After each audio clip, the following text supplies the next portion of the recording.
last time the battle plans were drawn up, the final actions of this war are coming to a head as you decided to as you spread yourselves out, hoping to meet the challenges across the entirety of the region, before making hopefully one last successful stand at Magden Stand. A very fitting name with a very fitting history, all things told and all things considered.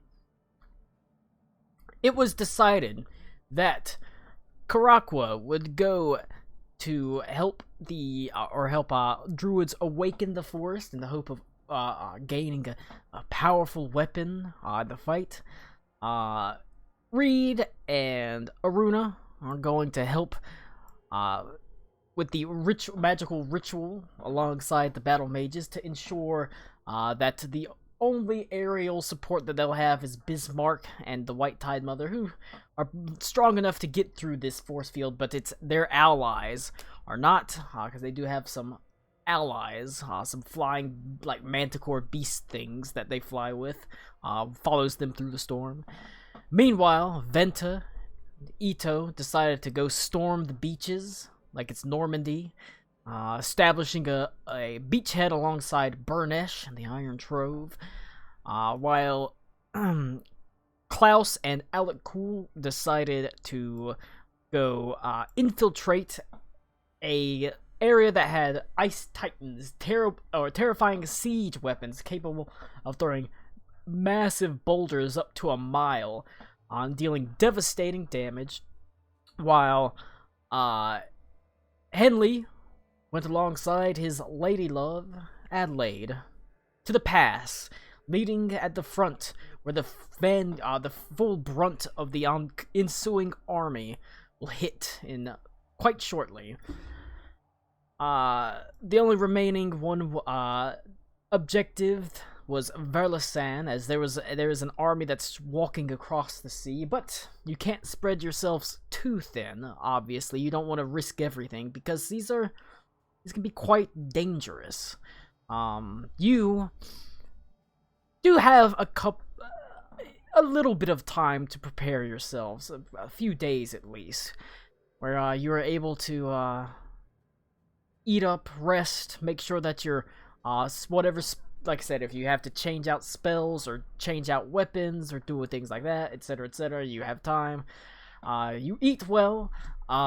You get catering from Chipotle, made by Escalion. So Escalion shows up with a food truck. He's like, "Yo, Jesus Christ, we've got shawarma." He's got a shawarma truck. He better have shawarma. Hell yeah! I think we decided last week it was a double catering from Flaming Amy's and Badobos. I think that's what we decided. Oh hell yeah, dude! Badobos. Can it be the Taco Bell that's inside the KFC? See, the Badobos catering. It's catered because he brings the whole restaurant. They pick up the stone. They pick up the stone oven and they set it down in the middle of the battlefield. And the guy picks up the chopsticks and he just starts cooking and fighting at the same time. Can we please make that happen? Alright, that's what happens. Yes, we win. The enemy runs away in defeat. How could they ever compete? How could they ever feel better? Alright, they, but it comes to the final day before you are setting off to do this. Karakwa, yes, you are able, you have actually a pretty easy transportation there. There is a druid that will transport you, via plants, because they know exactly where the fuck it is. They've been to the target plant. So they can. What's the target plant? They've been to the target plant.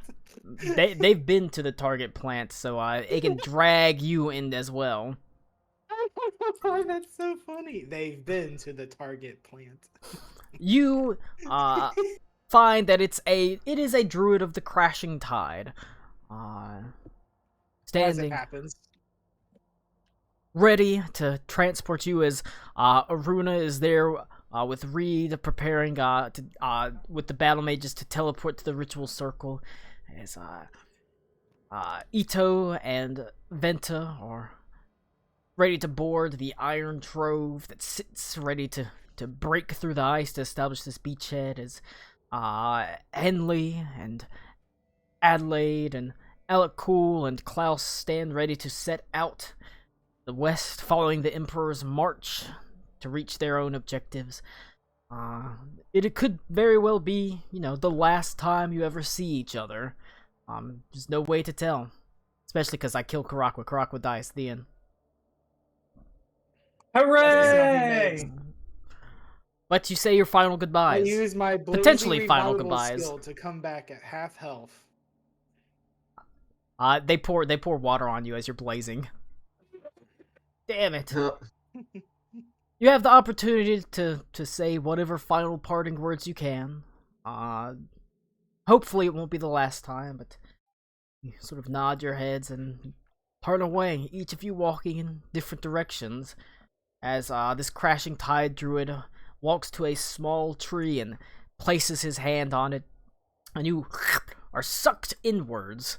You feel yourself transported along the vast array, the very roots of this world that all seem interconnected, as you are pulled to a tree that is unlike any you've seen before. A massive tree that towers well above the landscape, one that almost seems unnatural, as it is surrounded sort of in the midst of dead trees and evergreen trees that are sort of still being buffeted by the winter. This one is in full bloom, as if it were high spring in some places, and other parts of it are sort of brown and orange and red, and they have the colors of autumn, while others still are in the full verdant colors of summer.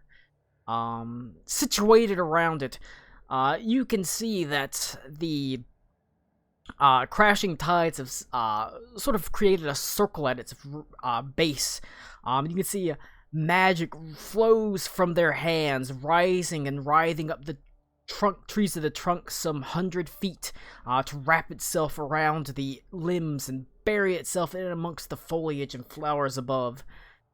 At the forefront of these druids, you see two familiar faces, Luciel and Lyra, overseeing the ceremony, and two unexpected faces, Ilke and Badar, Aruna's brother and sister, helping oversee the ritual. They do still have an air of imperiousness about them, as if they're above all this, and yet they're still here, understanding that, if the Coldwood is still their home, this is still their world and their home, and so this was the easiest place for them to get to, and it's the place closest to their home. Realistically, the place is easiest for them to help arrive and mount a defense. Whenever you appear stepping out of the tree, they just sort of raise an eyebrow. Badar merely sort of nods his head. It's quite an icy greeting, considering, you killed their dad. But, Yeah, well, what can you do? It's a much warmer greeting from Luciel and Lyra, who walk up to you, each of them looking a little bit older, a little bit more mature, a little bit more tired, as the wind sort of blows their air around. They also seem entirely unbothered by the cold. We grew up in the Coldwood, bitch. I'm still. This shit ain't nothing to me. Shit, fuck off. We grew up in the Coldwood. They greet. I can't. However, as cold as it is, they greet you warmly, smiling and patting you on the back, as Luciel says, "It's good to have you here." It's good to see you handling the cold way better than I am. Well, things are going well enough. We are powering up this tree. As you can see, druidic magics pulse through it even now, despite the frigid cold, despite the the death in the air. It blooms and it comes to life thanks to us.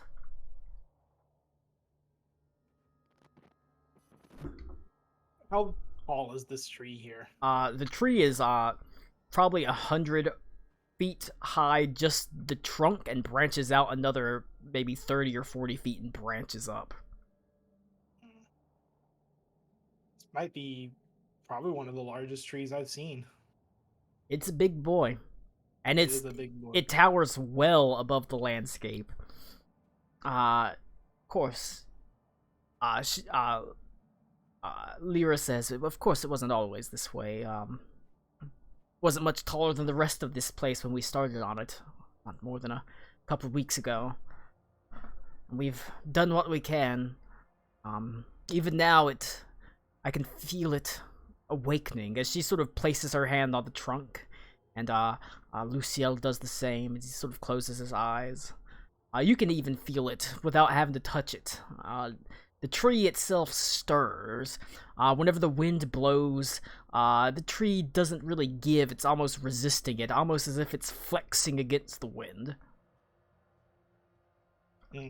Unfortunately, well, Ilke says, unfortunately, this giant tree has attracted a lot of attention. It's a good thing we've been around to do something about it. She sort of motions off to the side. You can see there's a couple of bodies of Raiders of Black Everfrost that are piled up inside the tree line, largely covered in snow at this point. You can just make out the glittering black armor beneath them. But she says, the problem is 130-foot tree over the vast landscape is attracting attention, and it's attracting more attention.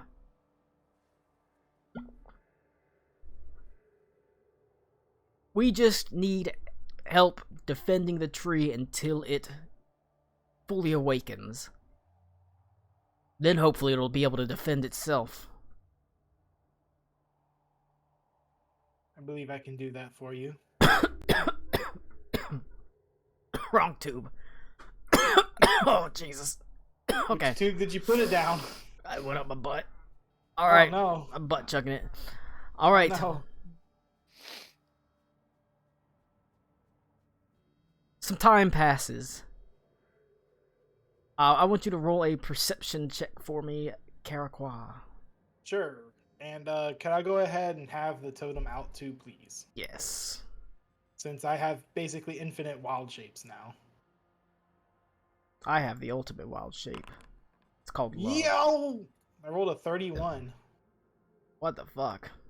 And that's the only crit I get today. There's your wild firefly spirit. Yeah, I forgot we got a new one. After roughly, maybe half a day, you can see night has begun to fall. It's already dark due to the fact that it's in a perpetual snowstorm at this point. The skies are constantly clouded over by great, pendulous, heavy black clouds. And now, as the sun begins setting behind the distant sort of mountains or sort of to the west, you see glittering eyes glowing like sapphires.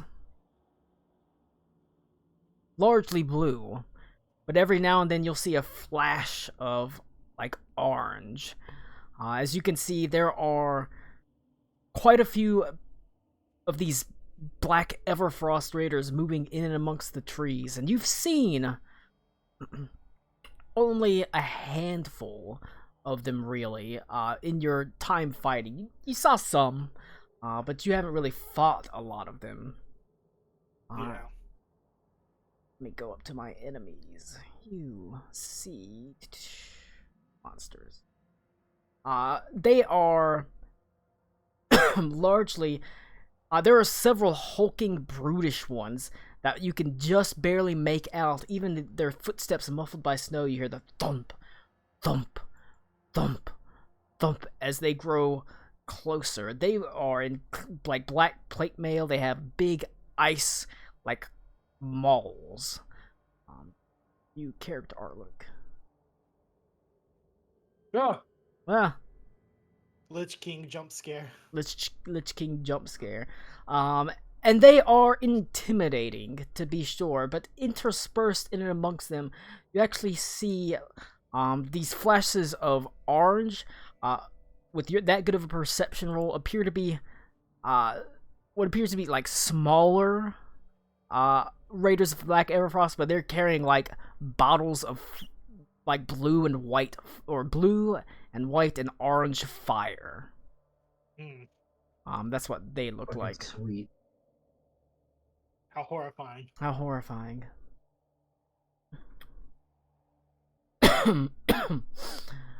Slowly, they grow closer, and Luciel and Lyra sort of turn to you. They turn to the rest of the druids. They turn to Ilke and Badar and they say, "Are you ready?" Aye. Alright. Oh yeah, I should probably unpause the game. That probably. Well, you don't have to. Got Knight's Black Rhyme. Knight's Black Rhyme.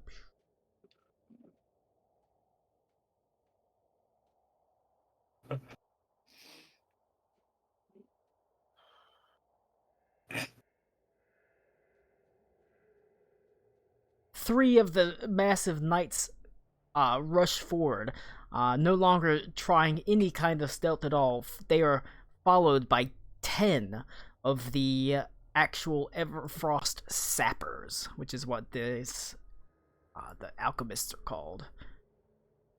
Going to put them in 3. We'll put 4 up top. Alright.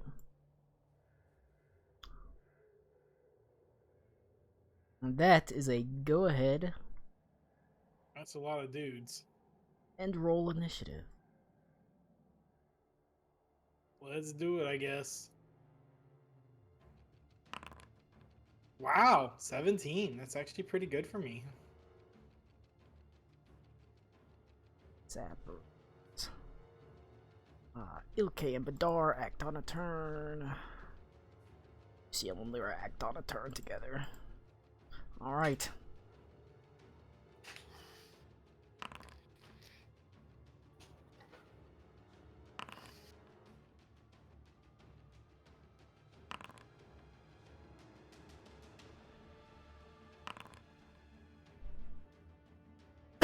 Alright. Standing beneath the trees, you can see that the hulking forms begin to slowly make their way forwards, like some sort of unstoppable piece of nature. As technically they do get to go first. Yeah. 5, 10.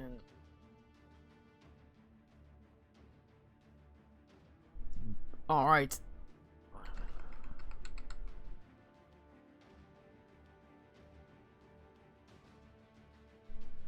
They're going to just start. 10, 15, 20.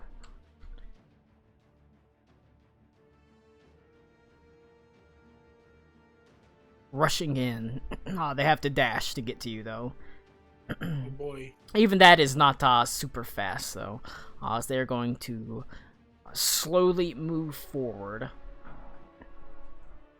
It goes to Lyra.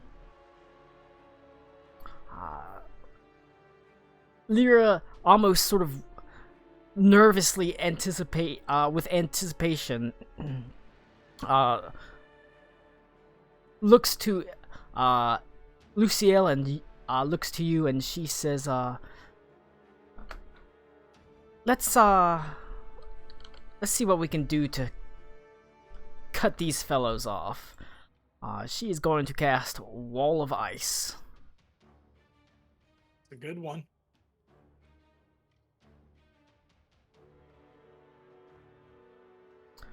Let's see, there's... I'm just gonna... One of the alchemists is like, "Ha! Counterspell bomb!"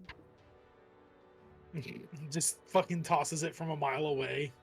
No, they play the Magic the Gathering card counterspell. No. Oh fuck. Got your ass. What we didn't see them doing was placing a bunch of islands down as they are walking forward. Yeah, they're actually Magic the Gathering planeswalkers that cast only counterspell. How horrifying. All right. Let's see, how's she gonna want to draw this out? 100-foot wall for a.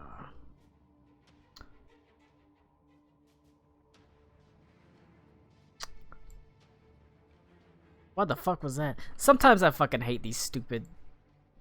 Templates. Yeah. Yeah. Like just draw the fucking goddamn.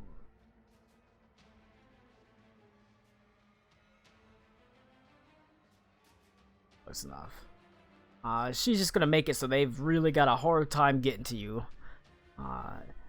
And then she is. That is gonna be that. Next it will be. Oh, and it'll be. Luciel, it'll be Lyra. He's being the more defensive one is going, or offensive one is going to cast Lightning Bolt. Give the old classic. The old classic. The old dick twist. Twist his dick off. And that's one you quickly learn. Alright. Well, you rolled pretty damn good for his saving throw. Damn.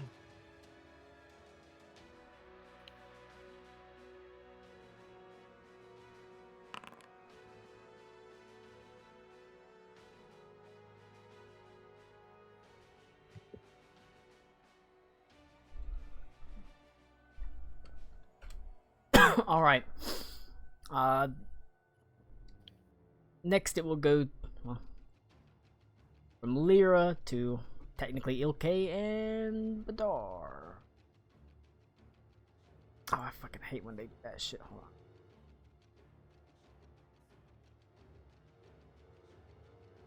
That's better. Alright, Ilke and Badar are going to move back.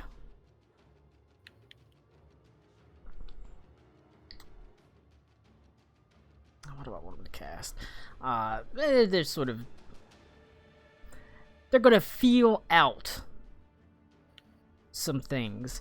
Ilke is going to cast Magic Missile at 5th level. That's not Magic Missile, that's Magic Jar. That's Pot of Greed. Alright. 4 60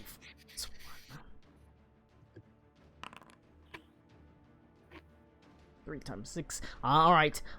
6 of these fly out and boom, boom, boom, boom, boom, just pierce into this one on the left as she sort of sees how he reacts to it. Seemingly unfazed by them as they slam into her. Meanwhile, Badar cast that. Ilke is the one that's gonna run forward and attack them. She is going to just intercept this one to keep it from getting to you. And she's gonna just make an attack roll. That is a miss. My god. Alright, it goes to you, Karakwa. / Wildfire Spirit. Okay. I wanted to try. How big are these guys? They're maybe 12 feet tall.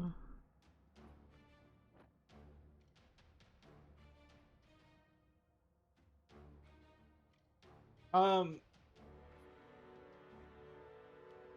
gonna cast Reverse Gravity.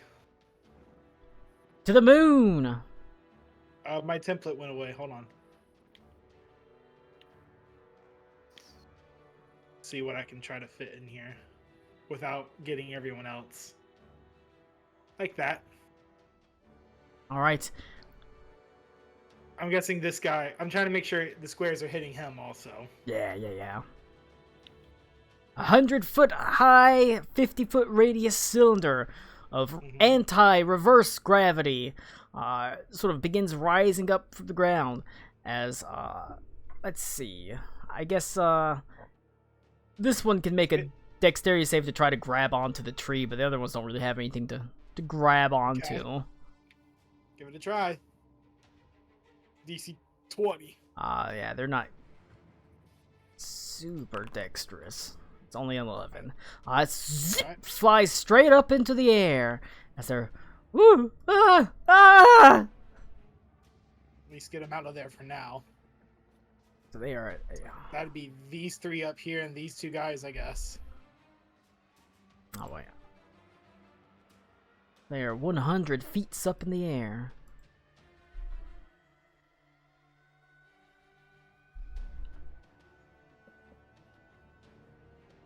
One hundred.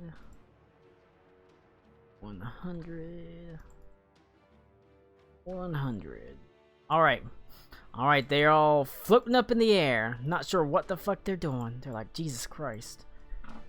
Well, taking out 5 guys out of the fight is pretty good in my book. All right. Then Forgot to I'll hit have enter. this.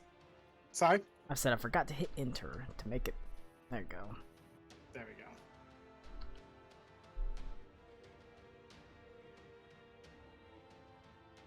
All right. Now I'm going to have this fire its flame lance at this guy right here. That's a 14 to hit. Does not hit. It I hits rolled a him 3. directly in the arm and just bounces off. And I'll kind of come here to defend Luciel, and I'll have my guy here. All right. And I will end my turn. It goes to the Everfrost Sappers. They remain at a safe distance. Except for this one's gonna. These are gonna try to dash around the actual wall. They have to spend both their actions just to like get around the wall, or that one does at least. The other ones are just hanging out in the air. They're gonna spread out, and then, perhaps much to your chagrin, they are going to uncork bombs and toss them into the trees as the fire begins exploding in the boughs, setting it alight. So they have multi-attacks. Currently they're at 100, so they have 4 attacks. That's a lot of shit.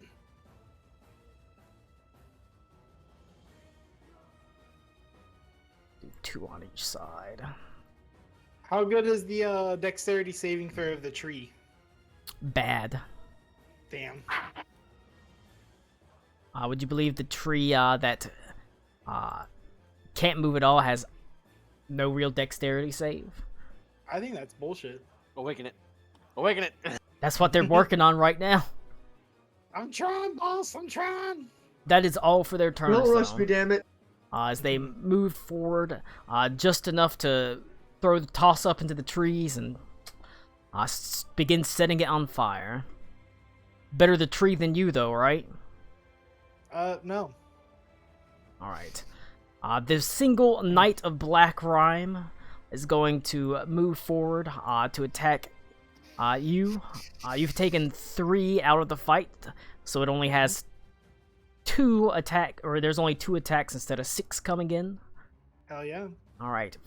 Attack number Mitigation. 1 is going to be 26 versus armor class That hits. for 15 points of bludgeoning damage. Okay. And I need a strength saving throw. Or is this something different besides the concentration? Yeah, this is he's a push. Okay. All 5. all of their attacks come with the ability to when they hit, if you fail, they push you 10 feet backwards and immediately follow up for their second attack and push people Alright. around. This is my concentration saving throw, 15. You're fine. Okay. Alright, second attack is gonna be a 30 That hits. for 13 points of damage. Okay. Strength save.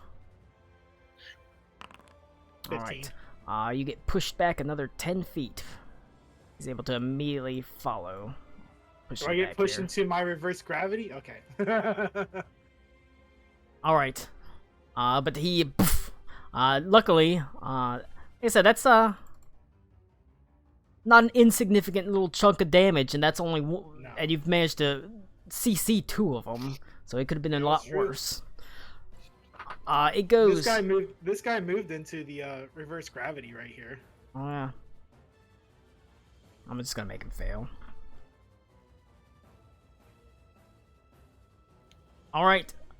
He gets lifted straight up in the air, too. Okay. Alright, it is going to go to Lyra / Luciel.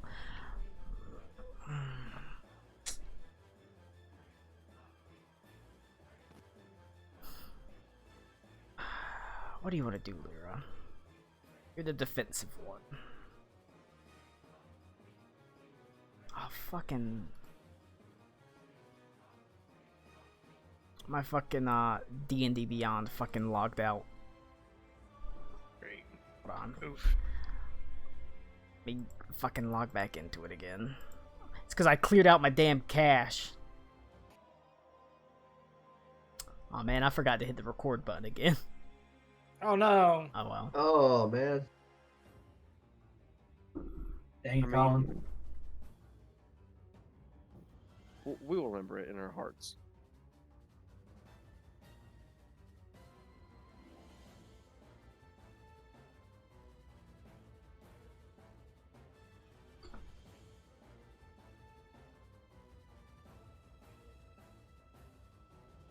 Okay.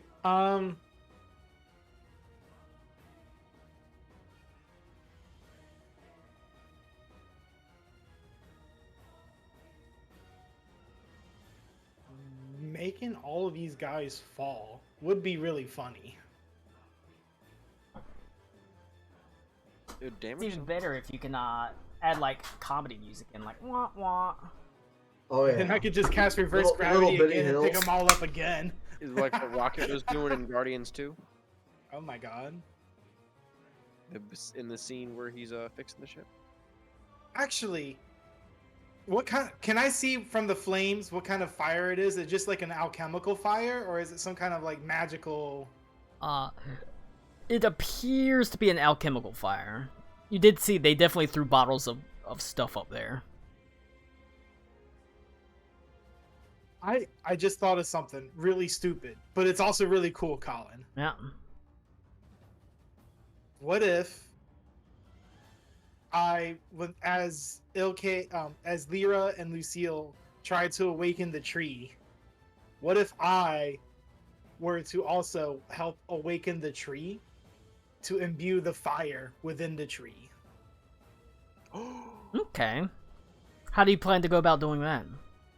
I would do something with, so like the way I was thinking it is like if this is to turn into a giant treant essentially, it could keep the burning flames inside of it without burning away the tree. And I was thinking of something using it like a mix between the staff and or my totem for it. Maybe I can imbue the totem, the wildfire spirit, into the tree. It might take some magical finagling. You'd probably have to spend some spell slots to do it. Okay, then that means I need to get rid of this guy here first and I need some space so I can do it without being pushed around. I'm gonna yell to Lyra and everyone else here to try to get these guys pushed into, because I saw how Lucille was pushing them into the anti-gravity. Try to get them pushed in there and make space, make way. And They I'm going nod to- their head and say, right! and I'm gonna come over here and try to shift. And I'm gonna look through. I don't have anything that pushes, I don't think. Damn. I wish I had thought of that before. But you know what? Wait a second. No, it's only a willing... Damn, I was going to use the fiery transportation to teleport this guy into here, but it's only a willing creature. What would it take to make it a non-willing creature? I mean, you can always try to use a standard action shove. How good do you think your strength athletics checks will be against their strength athletics check? Not good at all. I have a +0. Seems unlikely. Then for now, to help protect myself a little bit also, because this does not require concentration, I'm gonna cast a fire shield on myself, and I'm gonna make it a warm shield so I have resistance to cold damage. I like it. And I will use my bonus action for my wildfire fly here. Shoot another flame lance. That's a 19 to hit. Against which one? This guy. Does not hit. Didn't think so. Quite heavily armored. But I'm gonna kind of try to stay here and try to see if I can get this reinforced. See if we can try to push him in there next turn. All right. I like it.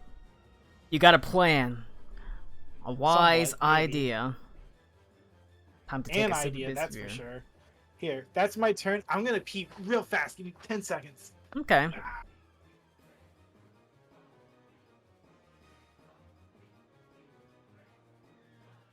It's gonna go to the Everfrost Sappers. Those are thing. Forward. 10, 15, 20. Forward. Forward.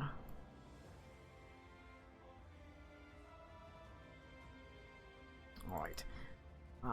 They're still...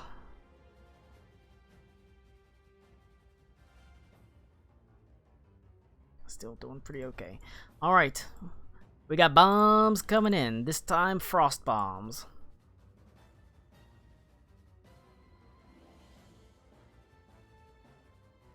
Oh, the fuck do they care? They're immune to cold, so... 2 frost bombs coming in.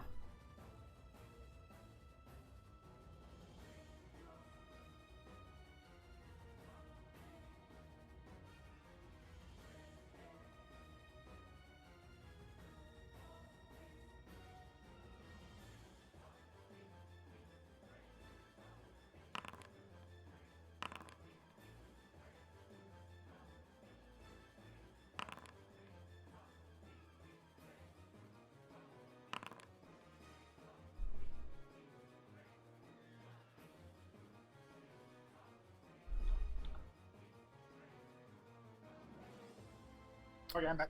Alright, I need 2 Constitution saving throws against against cold damage, so I have resistance against those, thankfully. you only take half damage, as well as will Lucille and Lyra, who both failed So that's theirs. 19 for the first one, Fail.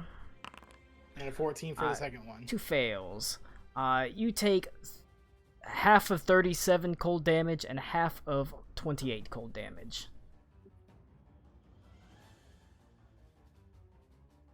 So I take 19. 19 and 14. And then... Okay. Alright. That is I going guess... to be it for them. They can only use 2 of those bombs per turn. Okay. Alright, it goes to top of the round, Knights of Black Everfrost. Knights of Black Rime. This one's going to 10, 15, 30. He is going to make a attack roll against you.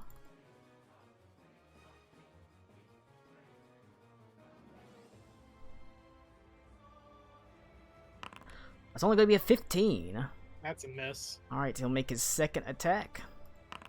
A 22. Barely hits. Alright.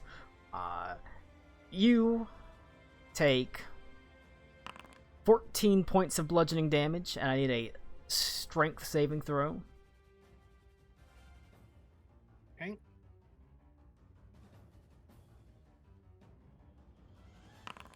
Well, He winds up and he bats you 10 feet, and he carefully starts pushing you towards your own reversed gravity. okay. But he can only do, he only has 2 attacks, because 2 of them are up in the air. Alright, This so... is my concentration, 29. Alright, you're fine. But he is, you get the feeling he's also trying to push you into your reverse gravity, because you also suffer from reverse gravity if you go into it. That is true. But that's it for them. It's gonna go to Luciel and Lyra. Lyra doesn't have a lot to push with either. Luciel does.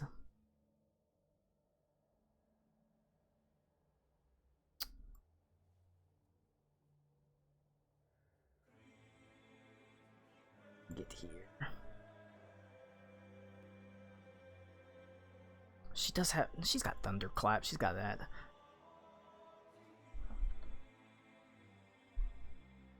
He's gonna give it another Thunder Wave again. Alright, let's do it. He will do it at 5th level once again. But it's a Constitution save. There's always a chance he could roll bad again. He rolled bad again. Yeah, good for him.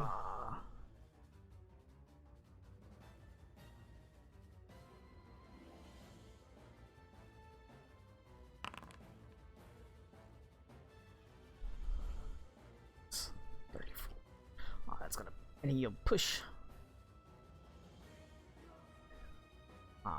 Start pushing the ground because he got to push kind of around you. And then Lyra is going to try to just thunderclap him because that's the only push spell that she's got. Alright, another Constitution save. That is definitely a pass. Alright. Unfortunately, the this time the thunderclap spell just kind of I mean, it's, you know, it's a cantrip. That's what this push spells that she's got. Is that so? Fails. Goes to Ilke and Badar. Ilke going to Doesn't suck this time.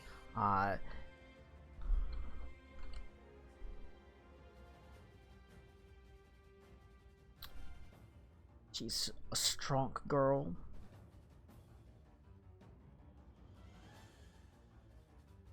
Oof.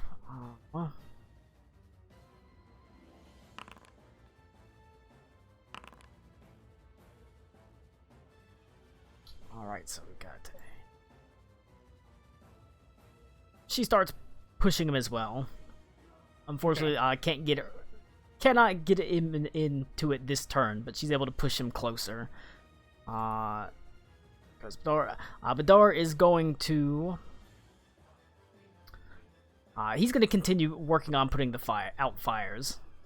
As he continues moving his storm sphere around up there. As he is able to... that is 2 turns of working on a fire, so that puts out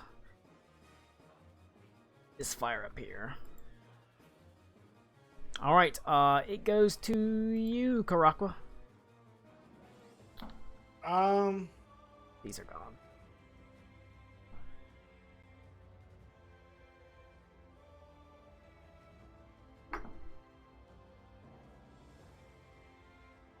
I need a... This guy is huge. He's large. I'm guessing he has a really good strength. They look like they're bruisers. That's one way of putting it. They're the frontline troops.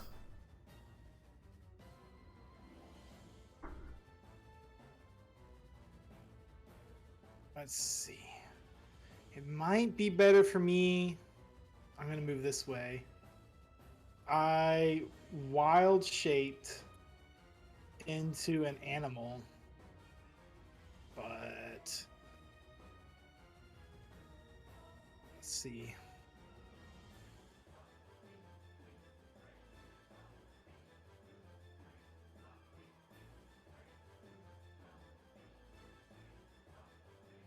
Yeah, I'm gonna transform into a brown bear that at least has better strength than what I have. Okay. And I'm going to attempt to shove him. Give him the old shove. Yeah? Poor brown bear. Brown bear.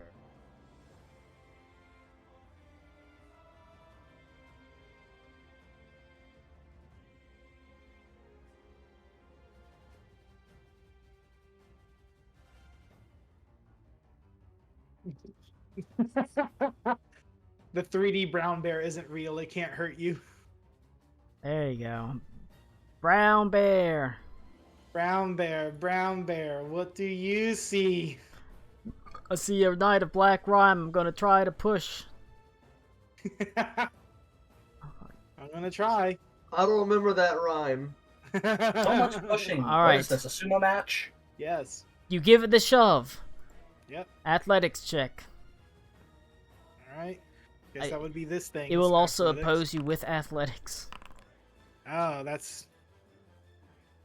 Yeah, I did not roll very well, and he rolled much higher than me. Pretty decent. But that's what I gotta try right now. Unfortunately, does not work out as try pushing him. I'm gonna target this guy up here with a flame lance. 19. It flies through the air and just pelts him in the face. Does 14 fire damage. Oof. A strong hit. These guys are much more fragile. Yeah. Yeah. In fact, that actually kills him. What? Okay.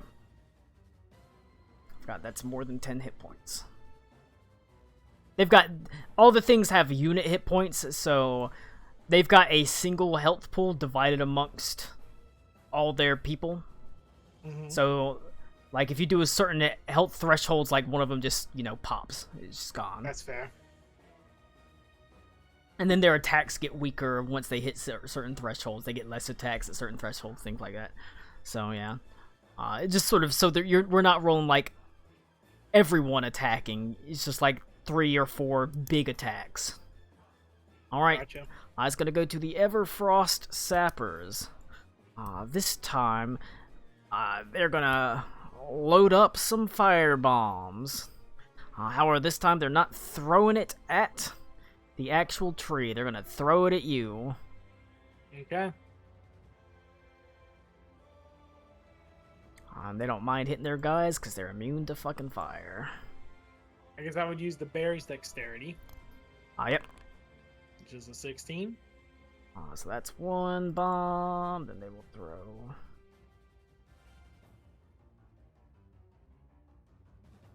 They're gonna throw one right at Badar. Not Badar. Alright. We got saves. Got saves.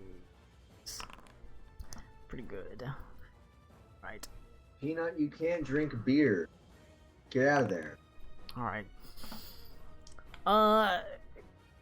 Karakwa, you take 22 points fire damage. Ouchies. Lucille and Lear will take a little bit. Let's see. They throw 4 fire bombs, so they're gonna throw 2 more.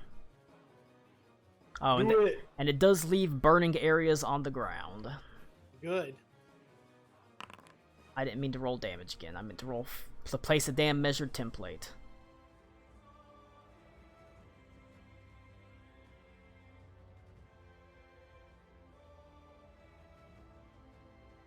One right there.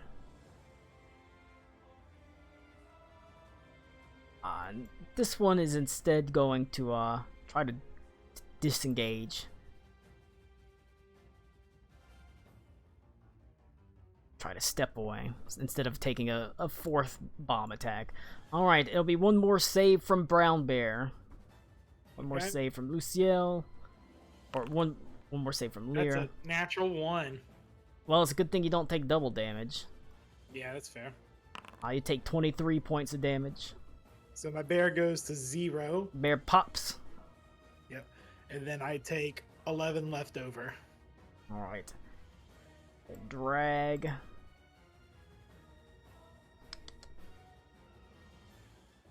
Karaquat.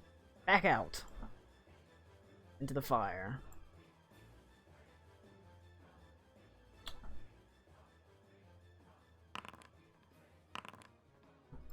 And Badar and Lyra both also take some pretty significant damage. That's my concentration saving throw for 19. You're fine. Okay. That is it for their turn, though. Everfrost Sappers and there, but there's two. This whole area is burning right now. Gotcha. Got little fires licking up. All right, it is going to go to the Knights of Black Rime, the single remaining knight that can attack, the only one that can attack, is going to swing at you, Karakwa. You're Okay. the person right in front of him, the biggest threat realistically. It's gonna be attack 1.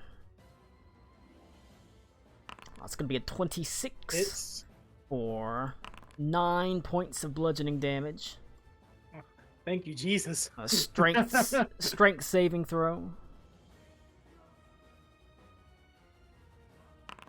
16. All right, you get pushed 10 feet back. Might be doing you a favor actually, Yeah, we'll see. as it's actually going to take a step down and swing at Lyra.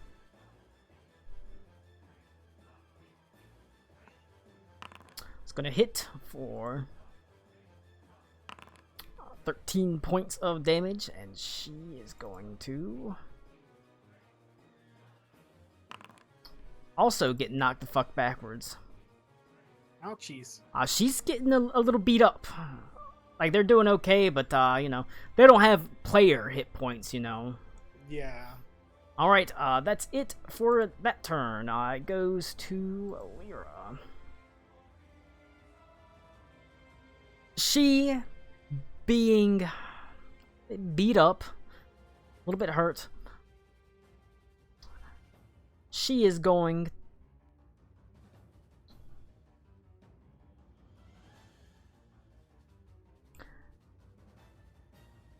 to go all in.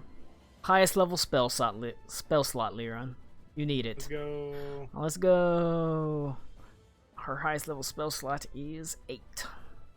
It's pretty fucking high, all things considered. I believe in her. Well, now she's gonna fuck it up because you said something. Okay. She's I'm sorry, Lyra. her spell automatically fails, and you have to feel bad. I'm sorry, Lyra.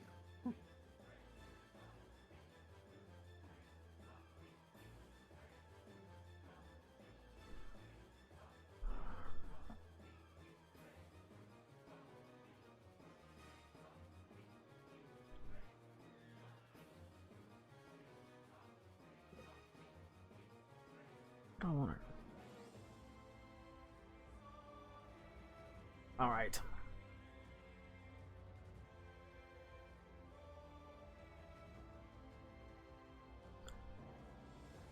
She is going to. Well, she starts her turn in the fire, so she takes 2d6 fire damage. No. So takes 8 points fire damage. Like I said, luckily fire damage is less of a big deal because she's also resistant to it.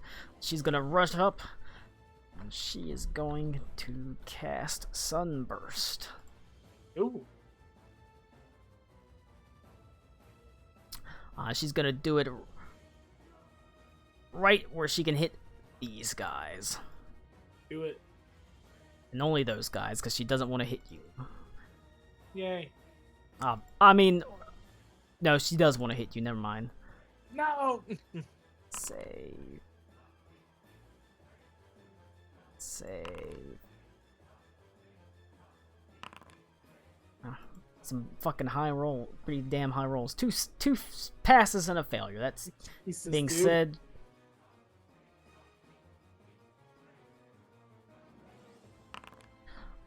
Even so, a big fat 38 points of damage. Plus, yeah. She's gonna end up popping 2 of them. Hey, there you go. And this one is hurt pretty badly.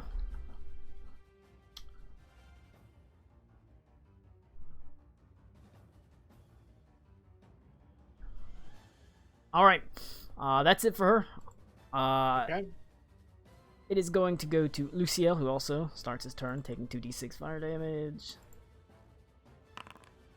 Alright.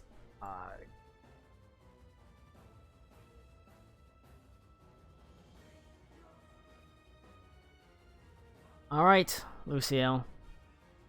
Don't fuck up. Give it the thunder clap. Or give it the thunder wave. Thunder wave them cheeks. That's what he's cast this whole time, but he's pushing people around. If Little booty. he fails this save, he gets pushed into it. He passes the save. Goddamn.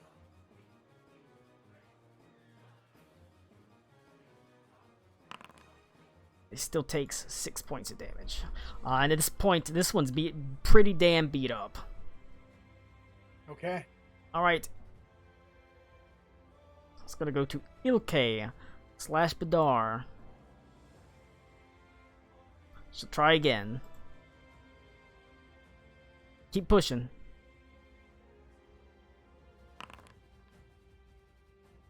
Damn. Well, that's a 7, and then a 5 plus her already good. That's 17. So yeah, pushes this one into the thing, and it gets sucked up.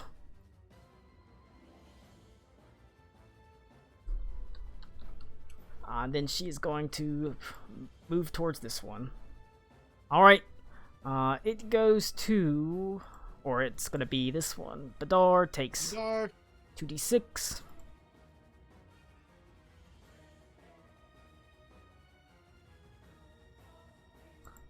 Right. He's gonna get the fuck out of this damn shit. Don't blame him.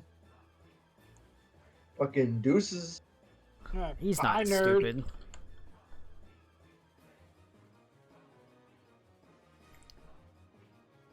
Alright.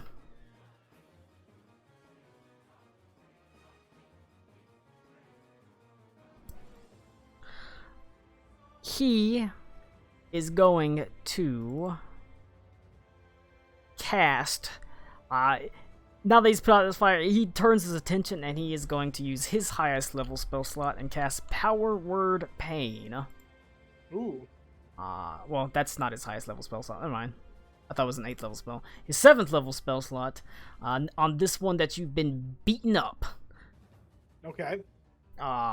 These are not immune to being charmed, obviously, so it's basically crippling pain racks through its body, so it has disadvantage on basically everything except Constitution saves.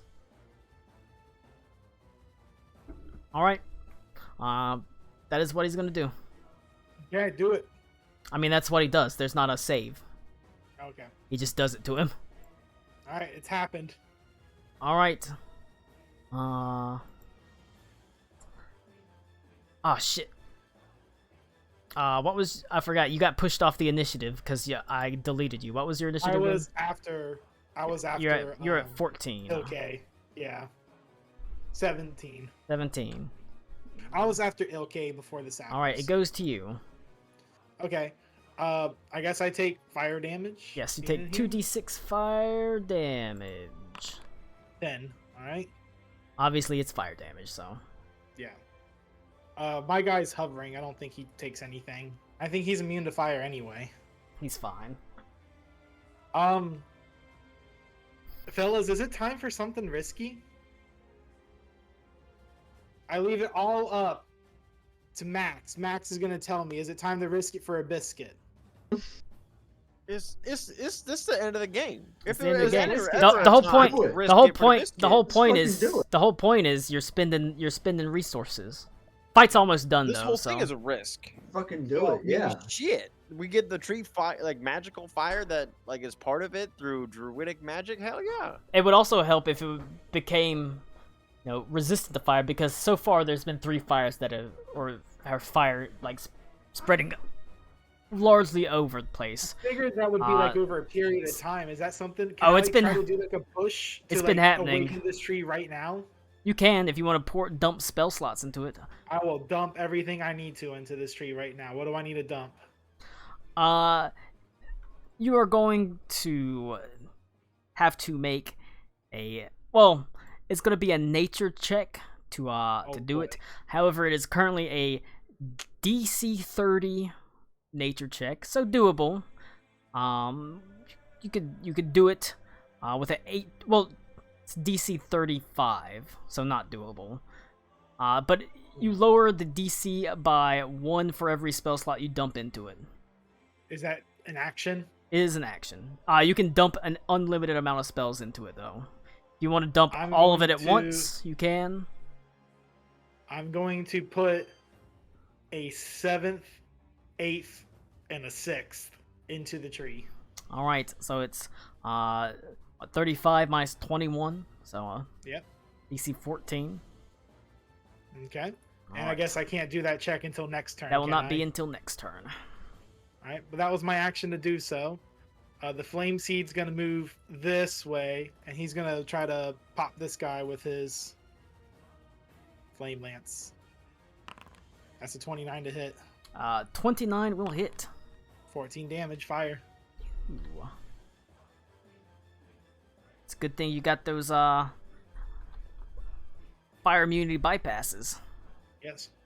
All right, And as I end the turn, standing in this amount of flames right here, I'm gonna start holding my staff in front ahead of me. I'm gonna start swirling it around and start trying to collect all the flames that are nearby here in the tree, on this tree. all right. Trying to like focus it. That was also enough to pop that one. Okay, but that's what I'm doing right now. I tell Lucille, Lyra, Badar, and Ilke to just hold out for just a little bit longer. All right. We will have what we come here for. Luciel is the one is a little beat up. He's Okay, been but doing I told good him work. He did, like I said, he came back down and started from the tree and started pushing people around. So, Good job. I tell him to just hold on a little bit longer. all right, it goes to technically the only remaining Everfrost Sapphire that can actually do anything. Is this one who is going to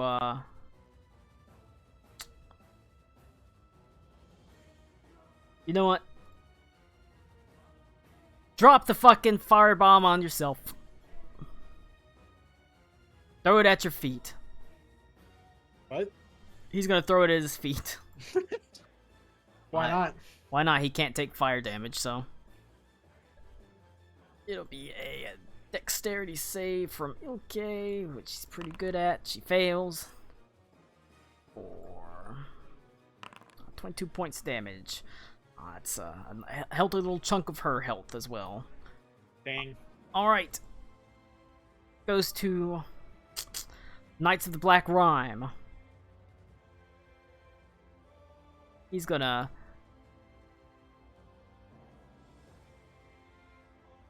understandably not stay where he's close to getting pushed in. He's going to move to you, Karakwa. Okay. He will make an attack roll against you. Mm-hmm. Attack number 1. It's a 31 versus armor class Fucking hits. for 15 points of bludgeoning damage and a strength saving throw. So I'm at 93. Unless I like get a perfect here, no. Alright, you get pushed 10 feet backwards. Okay. and he's able to stride his movement speed and make his second I attack forgot. against you. He takes fire. I've been forgetting this. Holy shit, I'm so stupid. He takes fire damage every time he hits me. He takes 2d8 fire damage for hitting me. All right, 13. all right.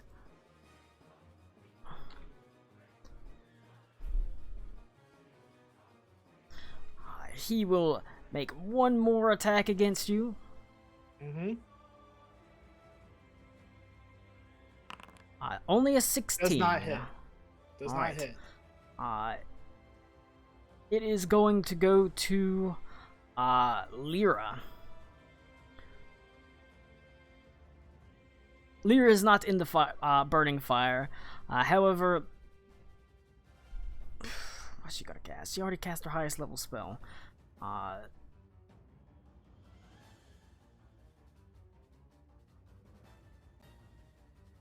She is going.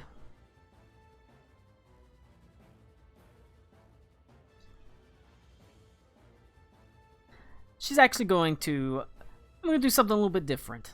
Surrounded by it, she is actually going to expend her 6th level spell slot, but she's going to cast the cantrip Shape Water and try to empower that. She is going to bring the snow and all sort of the nearby water around her as it sort of rises up, and she is going to make a nature check. She's good at 16 plus 12 plus 6, 18 from 4, and she is going to use it to put out 2 of these burning patches on the ground. Okay. She'll put out the ones that her brother is in, which is good because he's beat up pretty bad. That's fair. He is actually going to, seeing it that he's been pushed away, he's going to start climbing up the tree again. Starts climbing up it. You can get to about here. Alright, he climbs up it rather quickly and starts dashing along a bough towards this burning fire here. That's it for his turn, however. Okay. Okay, and Badar.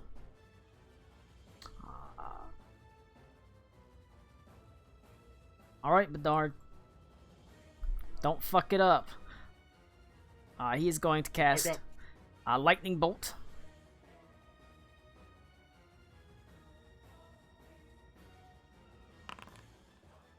Wow. It's a fail for 86. 24 points of damage. That is going to pop him. Yay. Is going to go to Ilke. She's going to move and try to push.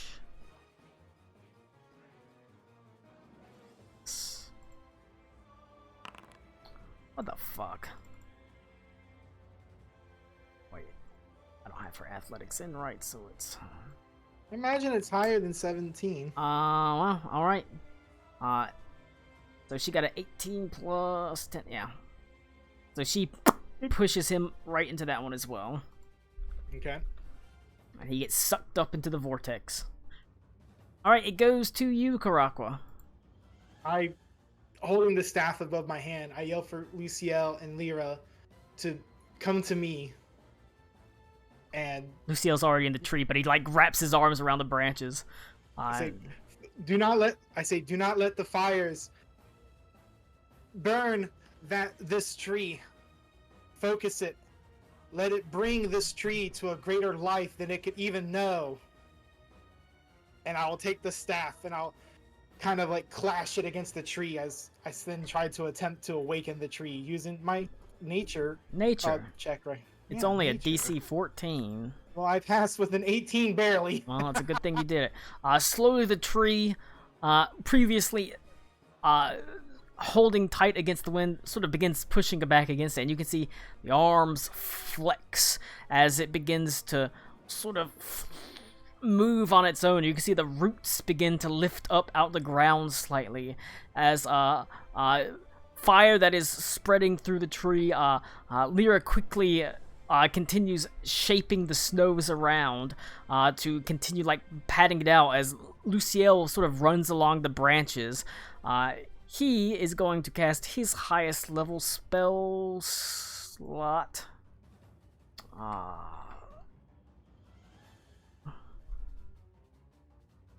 He'll cast a high level spell slot. Okay. Oh boy.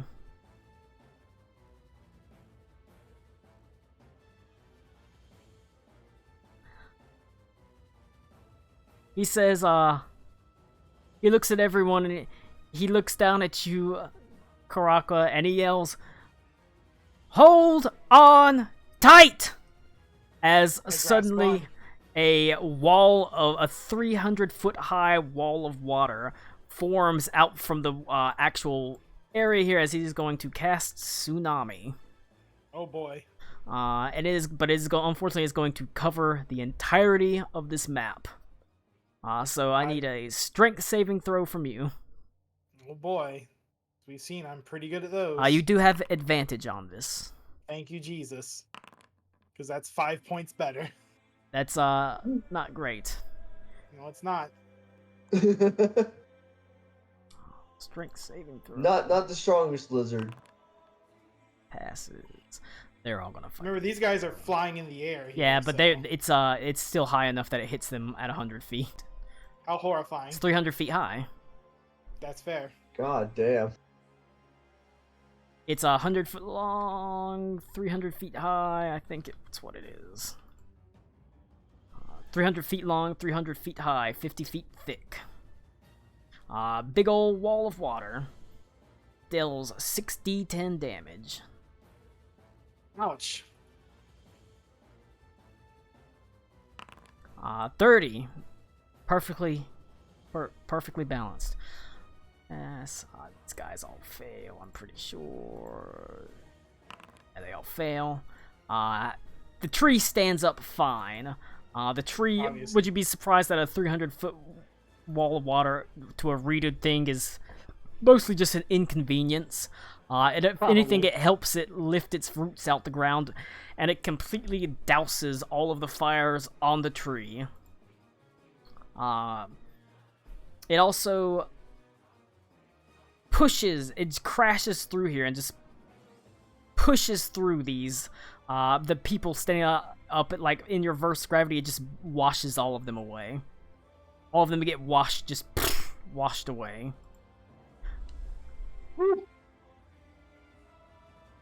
I'll go ahead and sort of delete the template because that's the end of the fight. They aren't coming back. I'm guessing I still take 60-10 bludgeoning damage, don't I? You do take 6d10 bludgeoning damage. Well, it was 30. I don't die. It was only 30. So I rolled lower. Oh, you rolled it. Okay. Yep. Well, I'm at 63. Alright, well, you know. You got beat up, you took some bumps, you took some bruises. Luciel and Lyra are also beat the fuck up. You actually find... Oh, wait. Oh. That knocks Lyra out. 30 points of damage does. Actually, that knocks Lyra and Badar out. Because Badar is a fucking glass cannon. I would cast a healing word on both of them to get them up. I mean, you could leave Badar to die. He kind of sucked. Yeah, kind of, but I'll cast healing word on both. He gets a cantrip. Alright. You bring them up. Lyra and Lucy sort of slowly opens her eyes as she was, like, cast across the landscape slightly as her eyes sort of slowly open. Did we do it? I look to the tree. It is. Is the tree moving? It is moving. It's almost like its roots are almost flexing like someone flexes their fingers.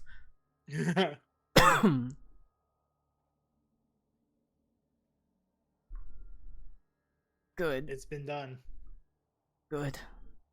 She sort of lays back. I hope it was worth it. Oh, jeez. Is everyone else okay? Is Luciel okay? Everyone's fine. He's he's still up in the tree. He managed to hold on. He says, "I'm fine. I got a branch up my ass.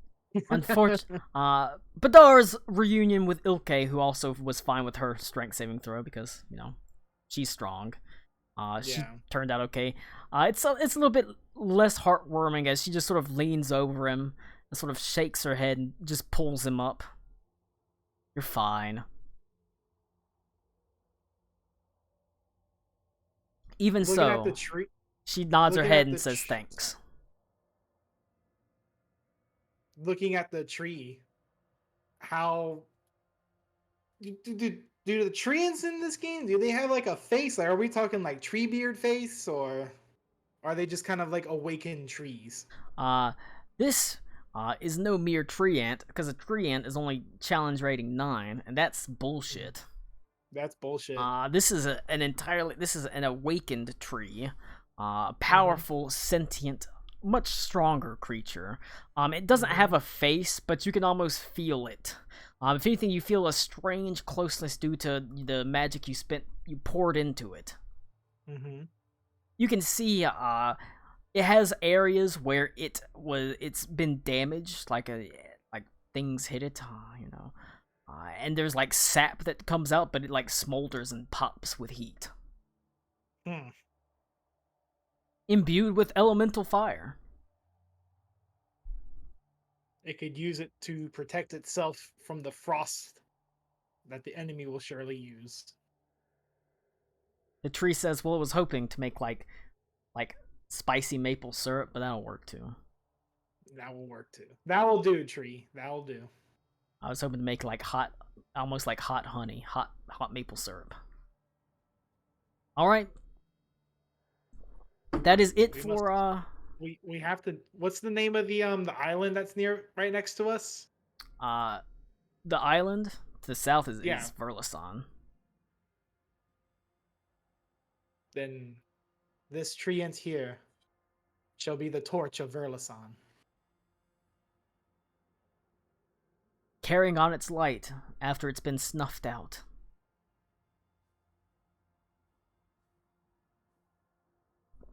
Whoosh. All right. With that, you have succeeded yours.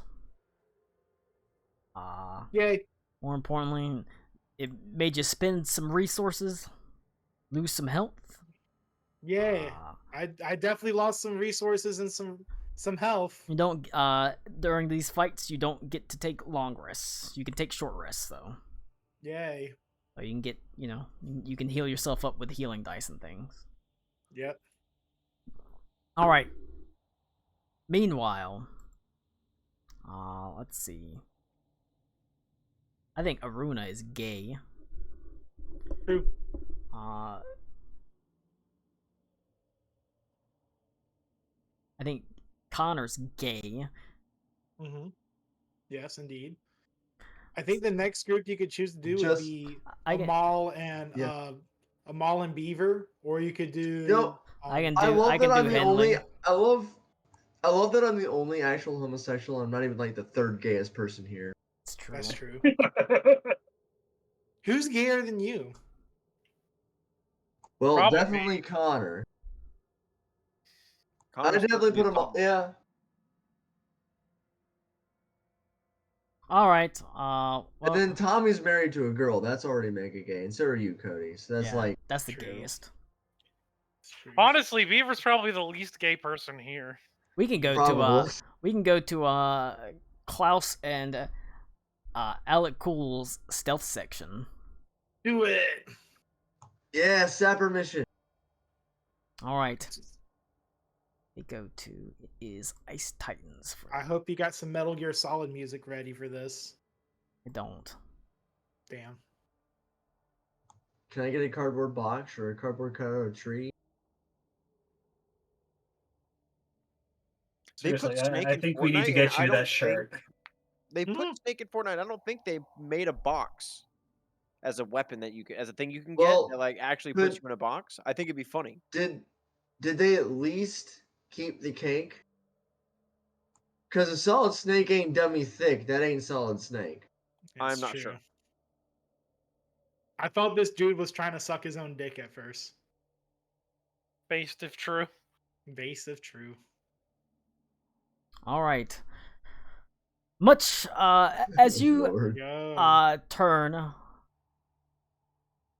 you are able to sort of make plans on how you want to go about dealing with this ice titan. You know it's probably about as tall as the fucking tree. It's like 150 feet tall, able to throw rocks for a mile.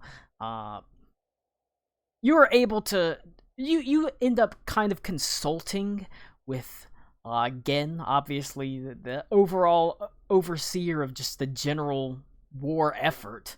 And he talks to you about not just the Ice Titan, but how to deal with it. It's possible to maybe magically deactivate it. However, that's might be a little bit outside of your magical aptitude. Instead, he suggests just blowing it the fuck up. As he says, luckily, there's a rather eager little gnome, more than willing to build bombs. As Nipsey is quite happy. She's not just an airship mechanic, she's just a mechanic, period. And she's happy to arm you with a massive bomb.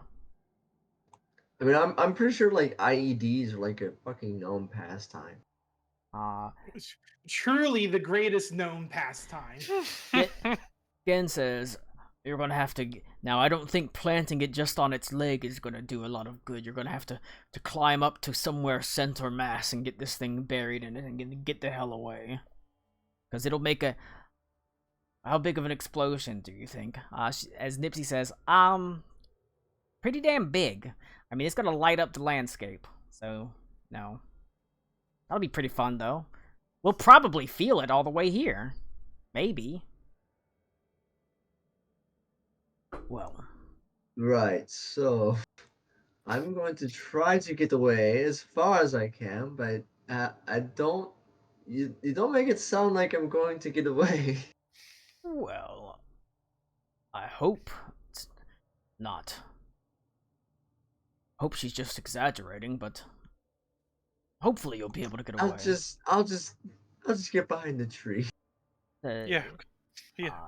A tree, and there's like fucking one standing by itself. He says Already kind of windswept. he sort of says, "What are you gonna use a little bit of an explosion as an excuse not to come see me again?" Gay? Oh, never. I mean, Gen is gay. So. Gen gay confirmed? It's been confirmed. They've already flirted. No, they were just roommates, Colin. They're roommates. It's not gay. They're really, really good friends. Look Laura at just him. went, "Oh my God, he's they're so roommates?" handsome. Thank you. Let me see. Speaking of Anyone else kissing notice boys, Is this anime boy handsome? Yes. yes, But, has anyone else noticed that Gen stopped being so nice to Cool when she grew wings? What? He's a silver So- cat. The romance between Gen and Klaus has been a thing that's happened all the way since they first met. I was joking. Yep. Laura said I would date him. She said she would divorce me and marry him. All right, hold on. I How, mean, I would fair. also divorce you to marry him. wait, how does she We're not even married. how does she feel about Klaus's other boyfriend, Siegfried? Post Hold them. on. He's also Colin, you hot. want to see what I've been working on for the past like 45 minutes? He's also hot. The only problem is I don't How do you have like that? I don't have his character art. It's in Discord. It's the vampire. Let me pull him up. You shut up, Beaver. I will post the video. Hold on. Where is it? I have it somewhere. Who doesn't like to keep pounding? I mean, not gonna lie, of all the fucking NFL slogans, that one is definitely the silliest and the gayest. Hold on, Laura. Is that why about- they're your But, favorite? but, What about this guy? but it isn't the worst. Heterochromia thing he's got going on. His jawline's a little too pronounced, though. Wow. She said too vampiric. I mean, he's a vampire, so he's indeed a vampire. I didn't know Laura was fucking gay. Jesus. All right, but yeah, Gen. He does look kind of like Edward. He does kind of look Edwardy. Gen is able to Gen sort of says, "Well, you're not gonna use a little bit of an explosion not to come see me again." They'll be fine. Dream of it. Well, obviously you're gonna be well behind enemy lines, and you're gonna probably want to go in quiet. You're gonna want to go in stealthily, but you're not gonna have to go in alone. We do have a couple fellows quite up your alley. As you hear a voice that says, "Well, isn't it good to see you again, Klaus? It's been a while." It's been quite some As time. Siegfried is there, along with a handful of the Bloodstone Brotherhood. And you as well, Alakul. How is the gift of vampirism treating you? Quite well. Got a few of my own at this point. Well, the more the merrier. It's always nice to have a family. But he does. He actually smiles and sort of motions up to the sky and says, and luckily, at least for now, there's no need for that veil or any sort of coverings. It's quite nice to get out and stretch the old legs. As indeed, the sky is so heavily overcast by storms and snow that there's no need to hide from the sun. I mean, I'm keeping that shit equipped for other reasons at this point, but yeah. It's for style points, brother. You would understand. I mean, he's a gay vampire. I think style points is like stacking it, you know? Klaus, my boy, it looks like we've got a little bit of work to do, just like the good old days. All the memories Uh, of what could have been and what can still be. well, But if we make it out alive.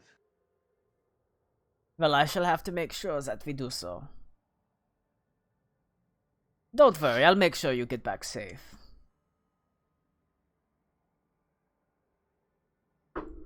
But time is a-wasting. We must travel. It's quite a distance. I would like to infiltrate, probably under the cover of night, wouldn't you say? I think that's Despite in our best interest. despite the glowing eyes, It's definitely nice. despite the glowing eyes, they don't actually see in the dark. Well, good. Wonderful. He turns and even though, you know, it's Siegfried, even though technically you're the guys in charge, he walks forward as if he's the one that's absolutely in charge. As Nipsey sort of chases behind you, he says, "Hold on, I need to tell you how to arm the bomb," and she starts talking about how to arm the bomb. Can I make sense of anything that she's saying? Roll a investigation check. You have advantage on this. Roll a gnome check. 21. Let's see if that's... Well, the second one's the highest, so the Redeemer says, Oh, it is. Yep. "I think I can figure it out." Redeemer is super into bombing. How would I know He- that you would fucking know just how to operate the bomb? Fucking, you know, it's like the Curb Your Enthusiasm as the music comes on. Well, no comment. Your terrorism is showing. No comment. But you're gonna have to travel some ways. Like I said, it takes at least a day of travel just to get to the actual, like, barricade right to the edge of the hills, and you have to even go past that. So you travel for a day. You actually travel alongside Gen, Adelaide, Henley. You're both going in the same direction. You're following the Emperor's march to the west. But whereas they stop at the pass and the barricades, you continue onwards, turning to say your possible last goodbyes. Is there is a little bit of an iciness between Gen and Siegfried, both sort of competing for Klaus's attention. Like, boys, calm the fuck down. There's enough of me to go around if you split me in half. Oh my. Jesus Christ. Phrasing. That is what I like to hear. The Redeemer's like, I wonder if I can feel it. Jesus I wonder if I can feel it. Like he doesn't know by now? Like he doesn't know by now? I haven't been railed in the butthole since college. Mm. The How long ago was the good old college? days, the good old days of Prost. For him, that was like decades and decades More and like decades ago. prostate, am I right? Yeah. That was the name of school. That was the name of the school. I went to Prostate. Prostate. Yes, Prostate University. that's the official college now. Prostate. That is Holy shit. God. by far and away the most Alright. homosexual thing I've ever heard. in my Beaver, you're life. now the fourth gayest person in here instead of the third gayest. Yes. I've been demoted. Interestingly enough, I may be straight, yeah. as you turn, the Redeemer actually rises up, and his wide-brimmed hat, he turns to Gen, and he says, to him, all things considered, if this might be the last time we ever see each other, I must admit, my ancestors made a wise choice in who they trusted as their counsel. He sort of tips his hat to Gen. Hmm. And you turn and leave. Aye. You travel another after you go past the barricade, you slow down a lot. Obviously, you're not just following the road. You get off the damn road. You stick to the forest, the rocky outcroppings. You're slow and you're steady and you're stealthy. And more importantly, not a single word is passed between any of you. I can speak telepathically. You can speak so- telepathically. I can also do that. Most actually. Siegfried is able But to, that's just been researched. and the Bloodstone Brotherhood are all able to talk in Thieves' Cant. Basically with hand signals. You go the entire day with not a single word spoken between anyone. Yeah, I think Alan Cool, you got these Kent too, don't you? Yeah, but I also have an actual yeah. telepathic thing too, so I know what they're saying, and I can also Awesome. do that. Awesome. I think we're both in the same boat. Yeah. Go ahead and give me stealth checks.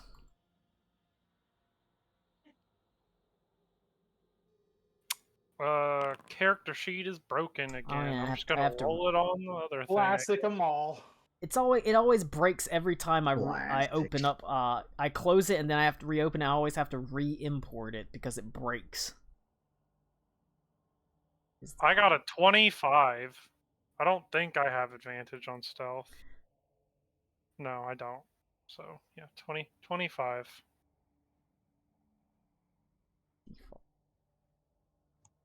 Actually, you said it was overcast. Is it like overcast and snowy, or is it just? It's like it's orange always and- overcast and it's always snowy.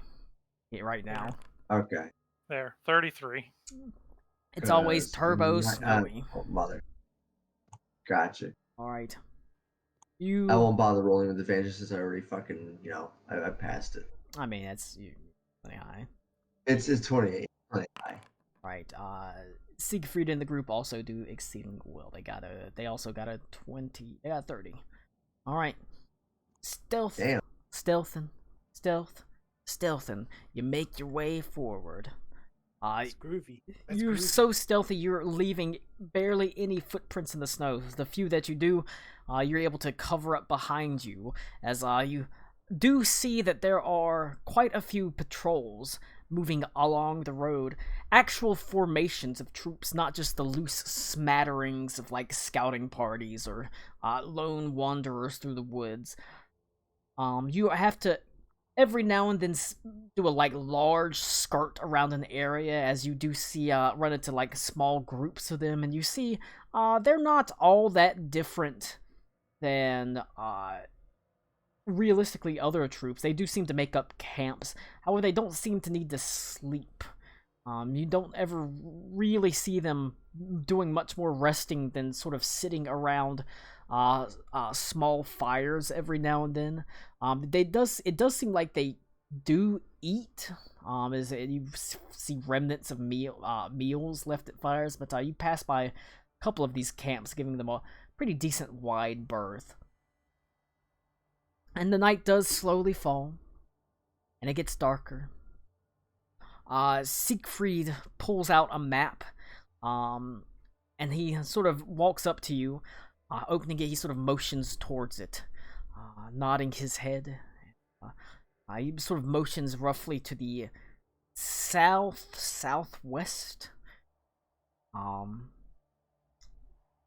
It's pretty sure that's the direction. At least that's the one marked on the map. And he once again holds up. He motions to be as stealthy as possible. But he also motions to spread out and scout the area and come back. Meet here in an hour.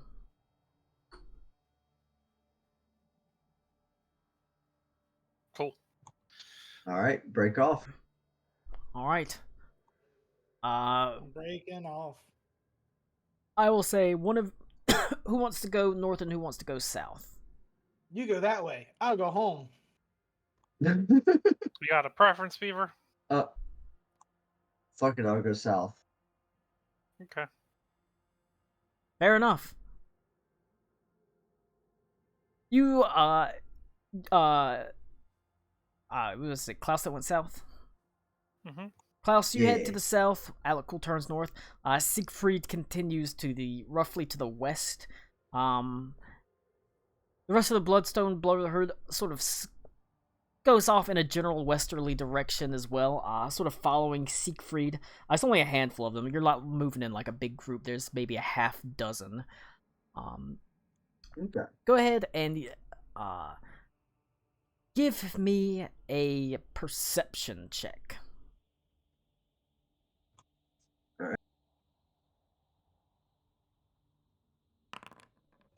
So that's 23 with what the fuck's it called? The level 11 feet or class thing. I've got Bro. 11 feet in my pants. God damn. What the fuck? What's his name? Fucking Quentin Tarantino would love you. Hell yeah. You move to the south, stealthily. Liable talent. Slowly. Fuck, that's what it's called. It's your true sight actually helps here. As there's something odd in the air, almost like a faint aurora. This weird sort of light that dances in the air around you. As you are actually able to see what appears to be a almost like a barrier. It doesn't seem like it's magical. It almost seems like there's this odd area of weather. Swirling mists and winds, as if there's a small concentrated blizzard. Even stronger than the one outside. How big is it? Maybe a mile concentrated area? across. Jesus. I want to Looking at it from the approach outside, the- it's like looking at a weird, almost like shimmering wall. Alright, yeah, I'll approach it just to see there's any kind of like safe passage through it. Or if it is just like a fucking solid wall. It's not a solid wall. Whenever you put your hand up to it, it's not pushed up against it. You're able to push your hand through it, but you can, just pushing your hand through it, you can feel the wind picks up to like swirling speeds. Maybe 100, 120 miles an hour of wind. Do I see anything that I can like You cannot grappling hook see. to through the storm? No. No. Nope. Yeah, I was gonna try and pull myself. Not with that perception check.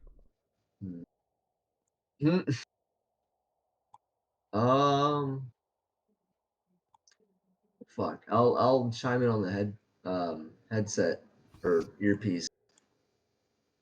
And tell Cool, I found something.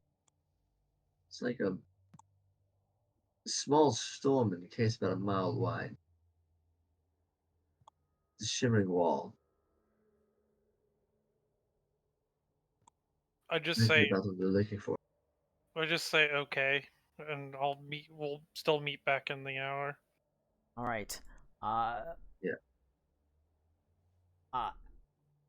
Cool. I'll continue to scout around the area. I want you to give me either an insight check or a nature check. Probably an insight. I think you're better at insight than nature. I am way better at insight.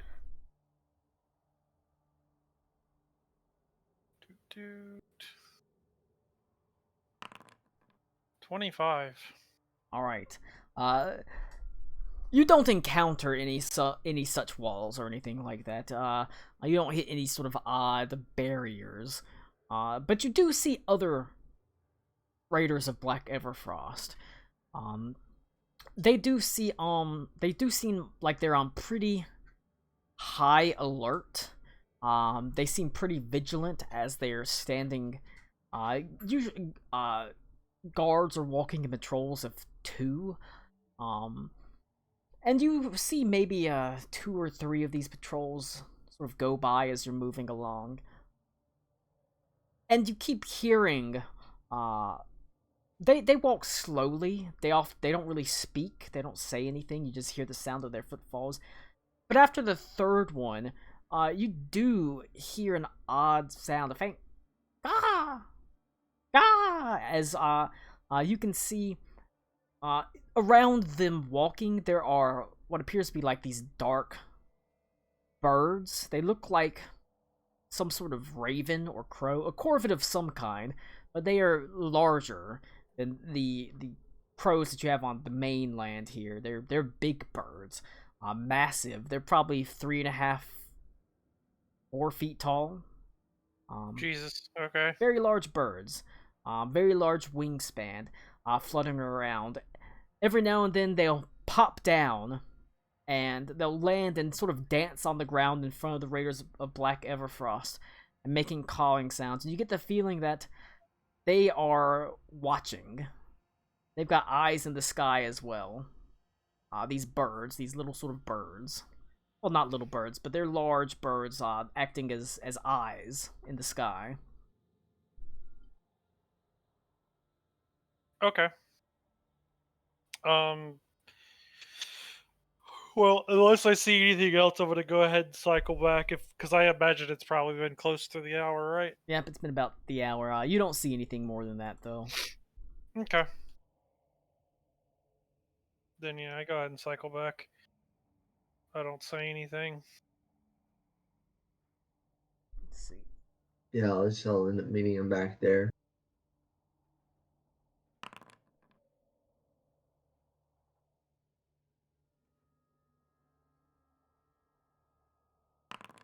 All right. So we're looking for an ice giant, right? Indeed. I wasn't here last week, so kind of. We're looking for a big Titan-like thing. A Titan that made of throws rocks. of Right. ice that can throw rocks a mile. That deal basically they're Right. able to deal half of a 9th level spell per turn, free. That's bad. Jesus. That is very bad. All right. Whenever or the two of you sort of make your way back after an hour, Siegfried joins you about an hour and 15. Essentially, it's about 15 minutes late. And he sort of motions, you know, are you okay? Do you see anything? They've got eyes, some sort of crow, pretty large. But other than that, not anything else. Yeah, I'm gonna hand signal like mile-wide anomaly snowstorm. He motions at seems like a likely place to me. However, after another 15 minutes passes, it's been about an hour and a half, the rest of the Bloodstone Brotherhood does not come back. Should we go where they went? We should Or not. should we go for the bubble? We should just go ahead. If they're not back, they're probably dead. Emotions. We have he said emotions that we have a mission. All right. They might not. They might have just been delayed. Might have had to take a way around. Hope for the best, plan for the worst. Let's go. All right.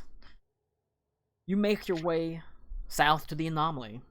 The swirling vortex of winds. Finding it to your true sight. Or to true sight, it looks like almost like a weird sort of shimmering wall. To non-true sight, it looks like just a swirling bubble of wind.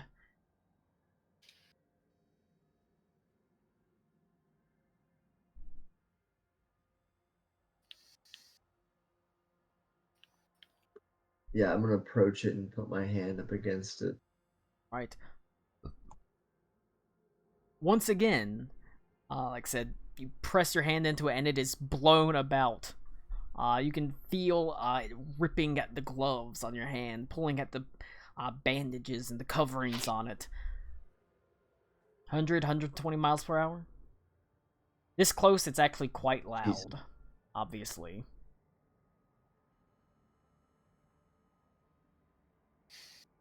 So yeah, I'm obviously gonna pull my hand down.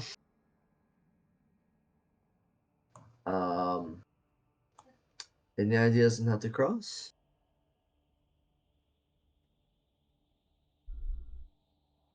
Hmm.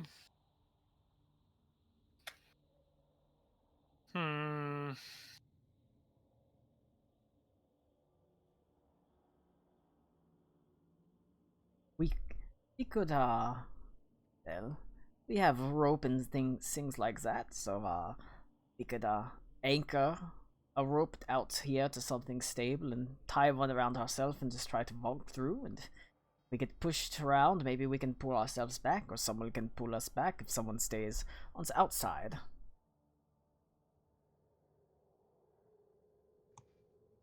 That could work if We don't know like, exactly do you see anything? how wide the wall is. Could just be a few feet, or it could be the whole mile. Yeah, it doesn't have to try. I mean, even then, we could anchor from point to point if we needed to. So that is true.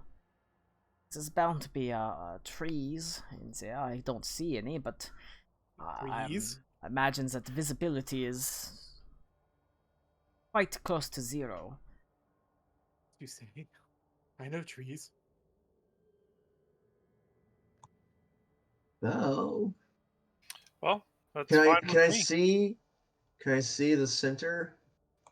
I don't know if I want to do this yet because I can't do it twice. I'll save it for when we're actually inside, just in case we get stuck in the storm. So maybe we should leave Siegfried outside, just in case anything goes wrong, and then you and I into the wall. He sort of flexes and he says, It does look like I am the fittest of all of us, yeah. He is. His strength is actually pretty good. Good for him. I know Klaus's is Yeah, like a real vampire ass. strength. My strength is 8. Mine's 12. Oh, I'm So sorry, it's 9. It's 9. He is the So it's still good at -1. he's definitely the strongest. He's not super strong, but he's the strongest. Well, I'll stay Good out old here. low bars. I'll hold the rope. It'll be like it's like fishing. He's gonna rope. me too. God damn. You ever seen a bug squirt? Sadly, I Ugh. have. Should I tell your wife? Oh, I'll find it. I'll post it. Well, if you should need any help, I'll hold on to the rope. I'll just tug it very hard, and hopefully, I'll be able to tell the difference between you pulling it and the storm. Sounds good. Or you could, you have the abilities to send messages. I don't have an earpiece or anything, but Yes, let's do that. I mean, anyways that we can communicate honestly. The more fail safes we have, the better. very good. He takes Alright. a rope and he ties a couple lengths together, so you've got like 300 feet of rope. Lashes one around a tree. You've got about 300 feet of rope. Hopefully, that will be enough to get at least a bearing of what is going on in there. Right. I'll take one end of the rope, and I will try to venture in. Alright. Go ahead and give me a athletics check. Mm. Boy, thank God that's got reliable talent too.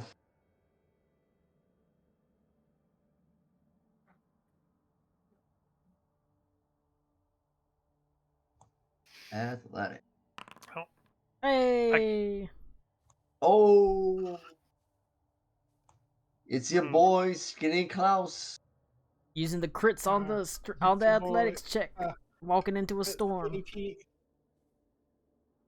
You are immediately almost blown off your feet as you sort of have to sort of stagger to the ground for a moment, falling to your hands and knees before sort of slowly rising up.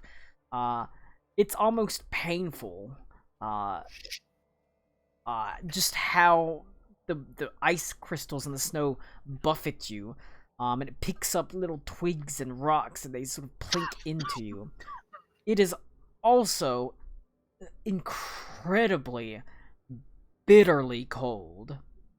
The coldest you've ever felt in your entire life. It is, however, an Can I use? Yeah. Can I do have mold earth as a cantrip. Can I just like bring up some dirt, kind of make like a shield, some kind of something to protect against the wind? sure. Joke's on you, it breaks and hits you in the face. You take 1,000 damage. It's just blowing dirt in your eye. You're able to lift up some earthen shields as you go. That being said, you do have resistance to cold damage, right? I do. Alright. It's an environmental cold. You stagger forward. Damn, even with the I guess it's his is magical, but despite the cold weather gear. Like I said, it's an environmental cold, so you Yeah. are just cold. Gotcha. You stagger forward. You make it 100 feet slowly, 200 feet. The whole time, you can feel the rope whipping around you. 300 feet. Still stuck in the storm. You have passed by trees along the way, however, anchor points. Then I will anchor where I can. Anytime I come across something that might hold us remotely, I'll still try to find the strongest things that I can anchor to, but I'll stop at every single point that I think I can. All right. Whenever you do get to 300 feet at the end of the rope. Points that I have on that 300 feet. If I see the rope go taut, I go ahead and start. All right. At 300 feet, or roughly 300 feet, Klaus, you do find a tree, like a large anchor point being blown around. Oh, just a tree. Okay, I thought you were telling me that I was finding like multiple points. Sorry. You do, but you kind of have to. You've only got the one rope. Gotcha. That's out to okay. 300 feet. So you basically have to go to 300 feet and then anchor it, or you can be the anchor while someone follows the rope, and then probably Siegfried would have to follow as well. I got you. And I thought you were telling me like at 50 feet I found a tree and I kind of spun around it and then kept going, and then I find another tree and I wrap around that. I mean, you I could. just walk in a circle around it. You could. It still has basically the same effect, though. Go about 300 Yeah. feet and anchor it while someone follows. I got you. All right. That will. I feel like be- having more points would probably help since there's more things to stop at. It'll be an athletics check from Alec Cool with advantage. I'll be right back. Well, I got a 15. The going is slow and difficult. You have to clutch the rope. Every now and then, you have to sort of pause, and you just have to stand in the snow, and the buffeting winds, and slowly make your way along. Luckily, you do every now and then find the occasional landmark of these trees that you're able to sort of huddle under for a moment before you continue onwards. Even so, it takes a while to just traverse a simple 300 feet before finally, after half an hour, you get to the where Klaus is beneath a large tree that does provide some shelter that he's managed to firmly anchor the rope to. Siegfried is soon to follow. Siegfried. What the fuck? What's going on in there? Alright. I heard it. We heard it. We heard something about anime. Siegfried, as you move forward, you can feel there's actual sort of tension on the rope. Klaus, suddenly the rope goes completely slack. Slack. Well, Sorry, I got up to pee, but I heard you. No, I try and um, use my 60-foot range telepathy and see if I can communicate with Siegfried. If he got blown out, if that rope is gone, then he's pretty much gone You too. are able to hear him, but you hear in your voice he says, I lost the rope. Probably. Is he still safe? Like, is he like somewhere we can get to him? He just said he lost the rope. It was blown out of my hands.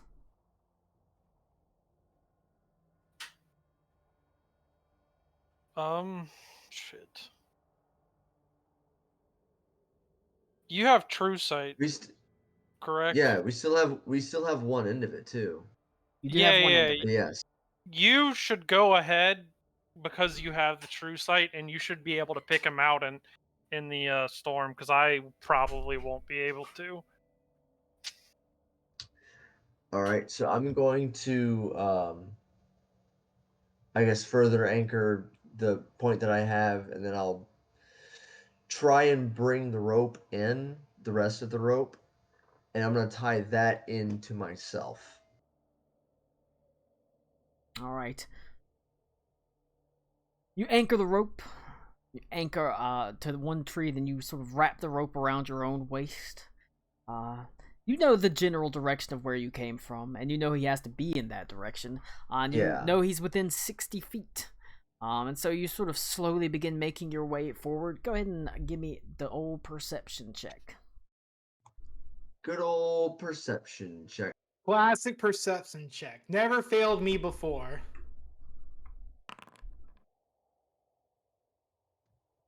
31. All right. After maybe 30, 40 feet, the tree that you're anchored to has disappeared behind you in the swirling snows. Just a rope that you can see maybe 5 feet behind you, disappearing into the vast fog of the storm.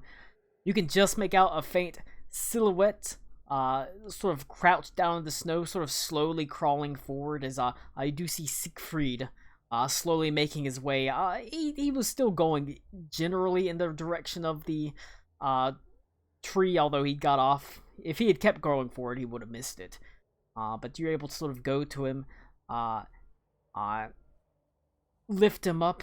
As he's, you can't hear what he says over. He says something, but you can't hear it over the swirling mist. But he does hold on to you. All right. I'm gonna pull the rope taut as I can from the end towards the other tree, and I'm gonna make my way forward, pulling the rope taut. All right. Slowly, you make your way back, arriving at the tree. Alicool, you can see the two sort of silhouettes after maybe like 20 minutes emerge. It's hard to see them, but you do see them come out. And you do see Siegfried return and Klaus return. Okay. Well, Yep, reunited. Where to from here? Same way, I reckon. All right. Actually, Alicool, weren't you gonna go first? Or should I, since I'm already tied at one end? I guess you should since you're already tied at one end. Alright, go ahead and All right. give me another. This time, maybe if we leave it, I don't know. I guess we'll just see if it lightens up, and we'll go from there. Give me another athletics. Athletic.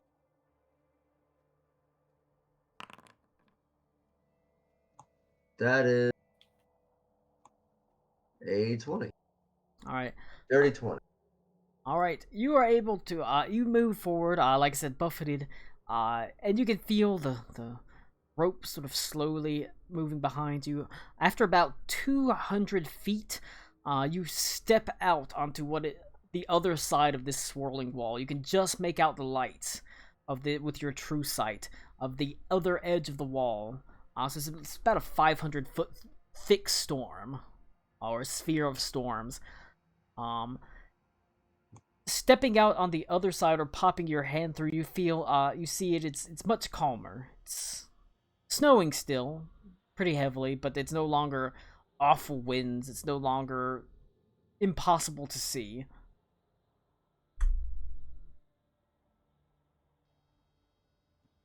I'm going to hit back over the earpiece.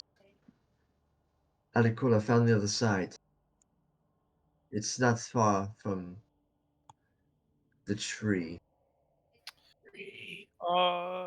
With that, me and Yeah, I'm gonna Free I'm can gonna like walk wrap around a tree right here and let them use my rope to just pull forward. Hell yeah.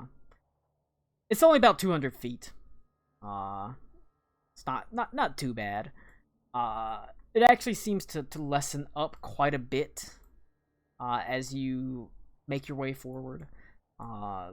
Till finally you hit the edge of the wall, and whenever you pass through it, the other side is pretty much normal weather.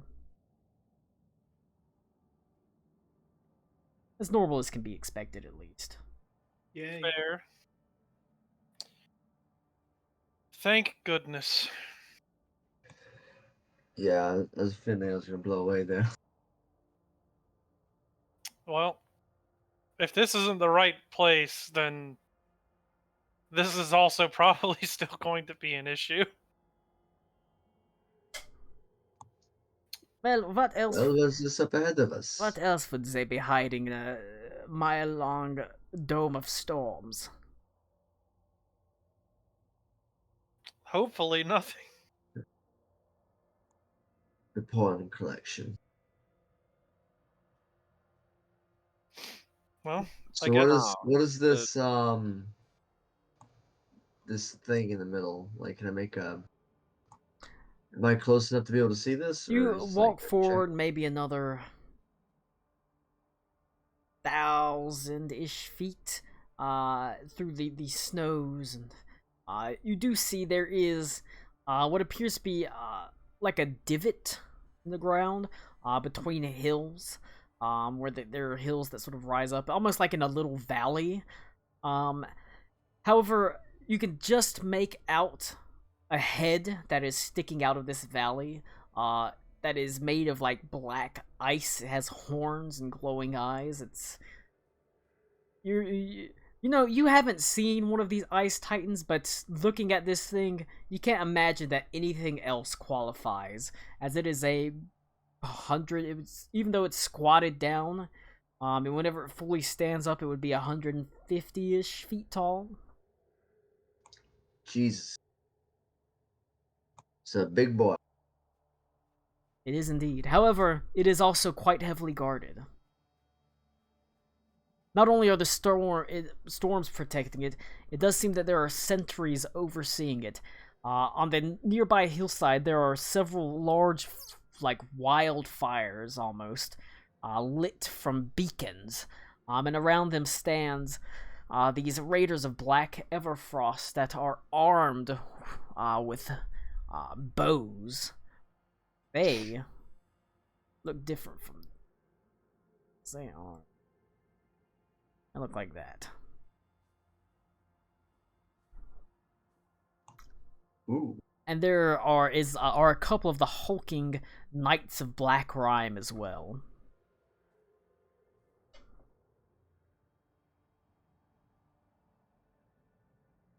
So what's the play? And I'm doing all those in hand signals, by the way. So I'm like, what's the play? Distraction, run and gun. I'm not running gun. Be good. They I mean, we don't even have guns yet in this. Run and bow. Run and bow. Siegfried sort of motions. Well, there are options. It seems that they are in smaller groups. We could try to take them out. Or we could distraction. I don't see a lot of very good cover leading up to the thing, considering we have to plant a bomb on it. But it's possible. The storm is cover of a sort. But how would we pull them into it? I don't think that storm So- would hurt them so much. But would it obstruct their vision enough? Like, if they were to go into that storm, would they be able to see us to the other side? I've never asked. True. Perhaps sabotage one of the braziers? The giant beacons? Would that get them to at least pull some of their men? Well, we're feeling spicy. We could just try to kill them all. I think the less fighting we do Let's- here, the better. Yeah, let's try to stay alive. He says, Um, I find that maybe- very offensive. I am already dead. Shut up. I'm like 1 foot in the grave. I'm not doing much better. I'm very much both feet in the grave. It's fine. We have lots of Oh. options. We're like Like the Dharma and Greg of undead people. I am trying to see if I have something that could douse the flames. Hmm. You could try to push them off.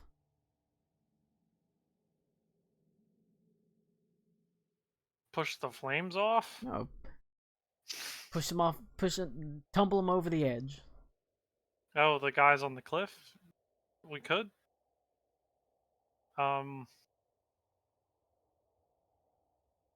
How high up is the cliff? The cliffs are quite sizable, roughly 50 feet high. 50 feet. I do have a thorn whip range of 60 feet. I can fly. They Awesome. fly now. So, I've been able to fly. so, I know. so do you want to? Do you want to just throw some guys down, and then me and Siegfried will finish them off, and they hit their I don't- ground? I'm gonna be honest. I'm not very strong, so I don't know if I could throw them down. Not very strong. Yeah, my spell attack and my save are like it's only +3, so I've got a save DC of 17. That's manageable.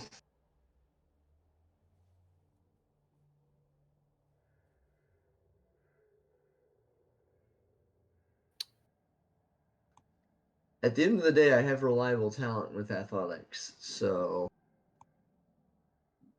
that is something. You could go talk If to I were them. to go up. Maybe they want to defect.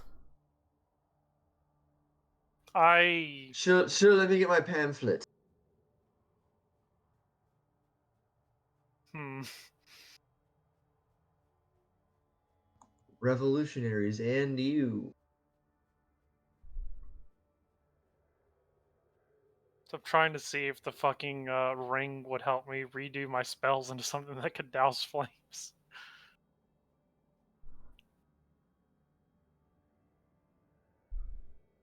Cody, you weren't here I mean, around to hear my excellent joke the other night where I talked I'm about sorry. my favorite movie to watch that has Cox and Skeet in it is Scream. God. Sure, damn it. man. I believe you 100%. Because it's got Courtney Cox and Skeet Ulrich in it. You have Courtney Cox and God damn it. Steve Bulwark in you. I haven't seen Skeet Ulrich in anything for a long time, so. That's fair. So I could cast darkness on the center of the brazier, and that would hopefully maybe just How put it out.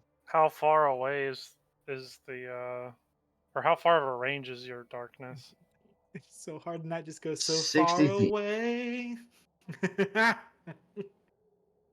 Well, we might be able to put one of the brazers out, but once they notice the brazier going dark. So that was the point, is they would investigate the brazier going dark, and we'd use that to move. I could also.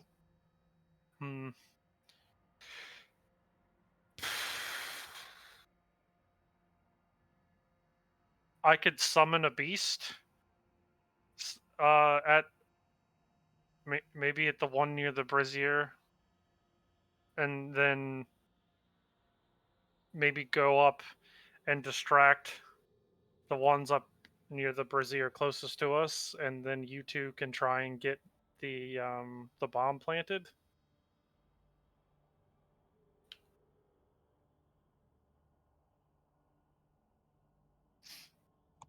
We're just gonna try and pull them like further north, south, east. I'm gonna try and pull them further south. It's like down that way, right? Well, we do have them to worry about. And not only that, Siegfried sort of motions around towards, there's a bird here. There's two birds here. There's one up here. I can't Or see the two birds. There are birds. There's one here. There's two on these. There's one on this tent. Oh, they're on those. There's Okay, one on I this got you. tent, and there's one up on this bridge post. Okay.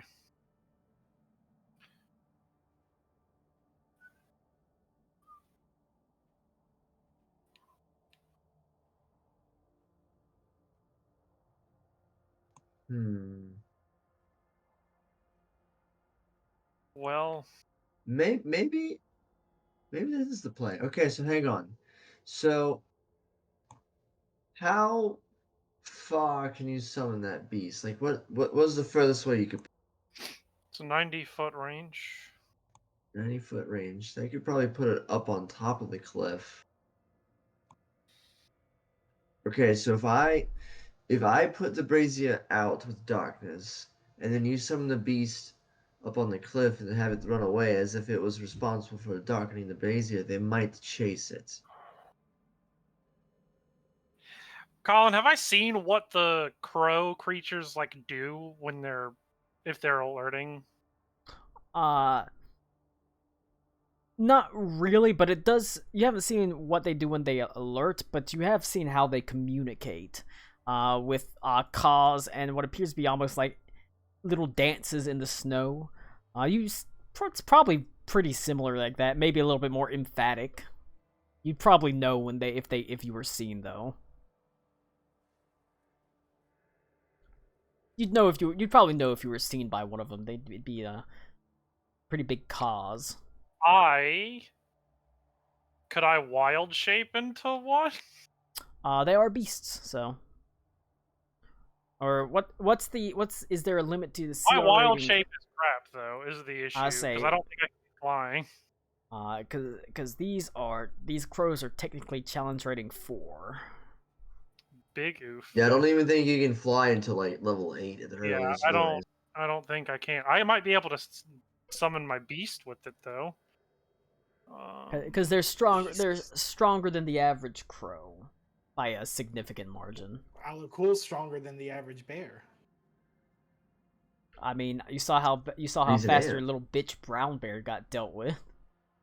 Oh, the What do bestial you see? spirit is just like a thing. It doesn't have like the beast stats. So I can just summon a beast and I guess it could look like that. Probably. Uh I mean, all it needs to do is be basically a noise and a thing that they have to chase. I mean, yeah, if I summoned a beast, I could maybe get it to alert them and fly off, and maybe it could draw some of them away. Might work. Yeah, that combined with darkening the brazier, I think that might at least get them to be curious about the thing that's right next to the other thing that's going wrong. Sounds good. All right, let's give it a try. Oh, Summon the bestiality spirit. So I'm gonna quietly make my way up closer because I'm gonna have to do that in order to be close enough for darkness. Do you need a stealth check? Yes. Look at the holy fuck, can't see. it's snowy terrain, right? It is snowy terrain. Advantage. Actually, I can't even get a 25. It's a minimum 27. All right. You make your way slowly forward. Be careful. Really, the only people that have a sight on you is pretty much these guys at this point. As you make your way to the cliff, getting right up against it, Siegfried I don't will think I have advantage. So do the same. 31. I'm fine. Siegfried does have advantage. It's a good thing Siegfried had that advantage because he needed it. Siegfried also able to stealth forward. Okay. All right. I guess. Well, fuck. I'm gonna have to climb up a little bit because I think I have to see it. So maybe. I can go ahead and summon the beast next to me, and that way when you do it, because I'm flying up a little bit, so I'm like part way up the cliff, I Yeah. guess. So I'll summon the beast next to me. That way, as soon as it happens, I can have it caw and then fly near them. Yeah. Colin, if I get off the wall just a little bit, like, do I have to be at an angle to see this thing, and can I from here? Yeah, sure. I figured like I wouldn't be able to see if I got like right up on the rock wall. So Yeah, from that far back, you can probably maybe I'm see thinking it. a little too hard. All right, cool. So I'm gonna get ready to, and as soon as you say go, I'm gonna cast darkness with sorcery points. All right. Well, I'm gonna go ahead, Colin, and cast my summon beast. All right. That's a 3rd level spell, and I'm just gonna keep it. I don't know, like close-ish. Maybe like just off. I can't ping for some reason, but like over, maybe a little bit off the screen over there, near where I just moved myself. Okay. Um.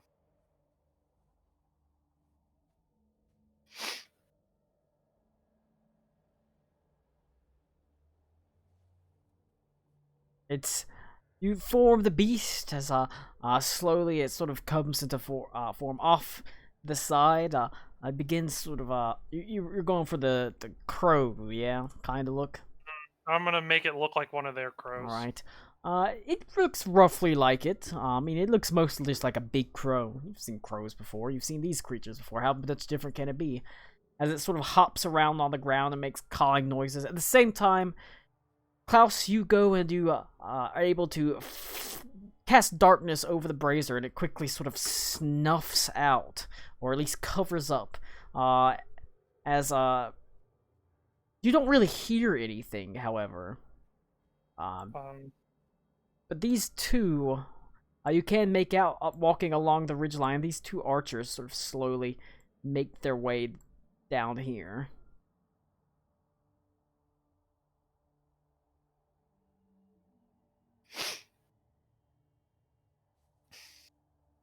All right. I guess I'm gonna use the cover to try and scale the wall. All right.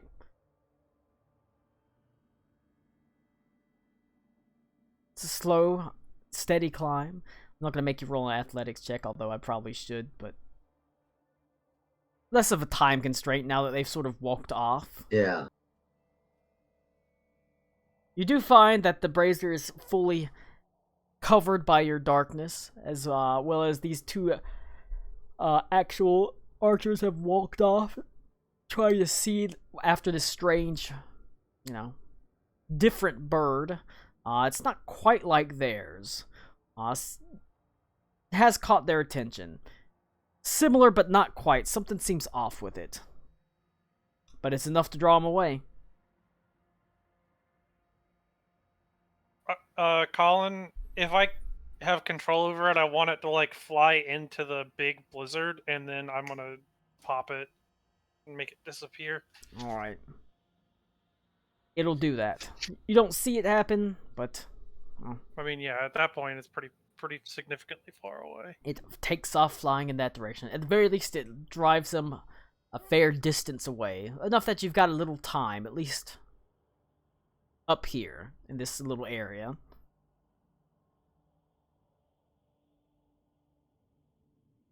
Well,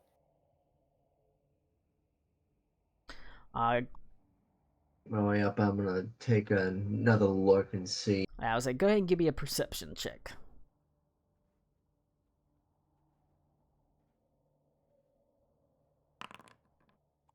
That is a 23. All right. I got a 37. Sort of looking around, you can see the darkening of the brazier has not gone unnoticed. It has drawn this guy who is walking over here. as he's walking along the ridge line to inspect the brazier.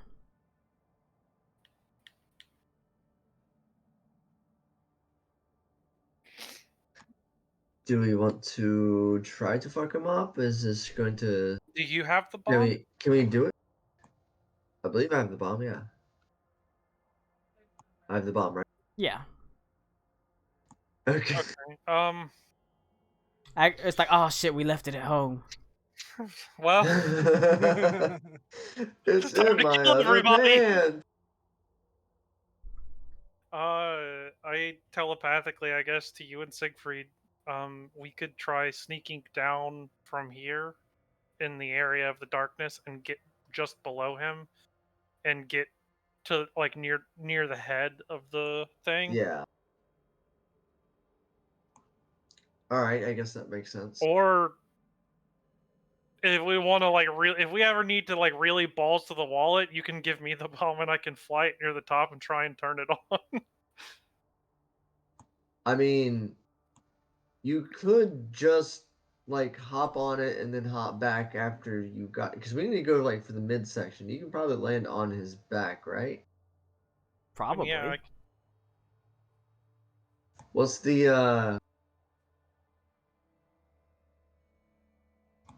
the range on your wings? that's a 45 movement. I can just fly the same way I can Okay. walk. So I just fly. Awesome. What's the height like? What's the height difference here, Colin? The height difference is actually, this thing's head sticks up about 5 feet over the ridgeline, so So I Okay, can so just it's not fly that like straight bad. across. you can like fly literally straight across. All Okay. right, I'm gonna give Alec Cool the bomb, and let's So just and we, to clarify, we were all explained how to do it. Yep, but the one that really understood how to do it was the Redeemer. Okay.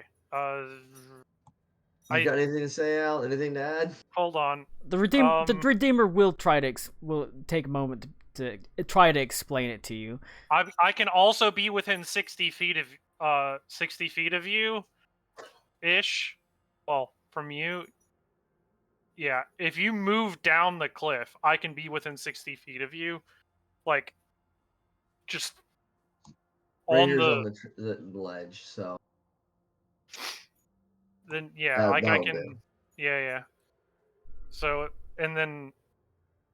That way I can communicate with you while I'm over there. So I'll take the bomb and I'm gonna stealthily Gotcha. fly over.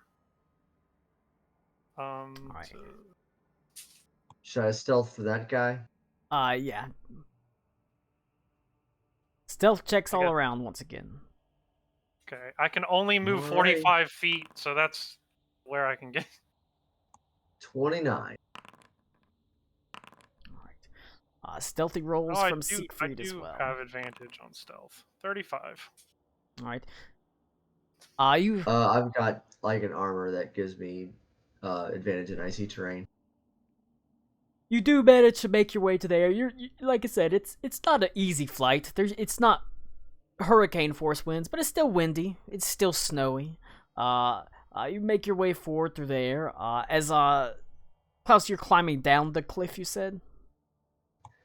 I'm kind of trying to stay like along the cliff's edge. Like I'll drop down and hang if I have to hide from this guy. That's about as far as I'm going. You will have to drop down and hang to hide, because he is going to come up to like here to start looking at the I got you. brazier. There's not really anything. Siegfried has to do the same. All right. And then I guess as soon as I can, Colin, I'm gonna get over to his back and. All right. You land right on the nape of his neck, as the Redeemer says, "It's really not that complicated. It is there is a 2-part mixing mechanism. There is a you need to turn one end of this clockwise, the other counterclockwise, and push it together. You're gonna want to wait a moment to see that two liquids are mixing together. Then you are gonna want to hightail it out of there." Okay. So, Colin, what do I in English have to do? That is going to be an intelligence check. And you don't have disadvantage. Okay. Can I do anything else to myself to modify? You can that? guidance yourself. You can do your just the standard like guidance type things. Can I Fate's Needle myself? Or Thread of Fate myself?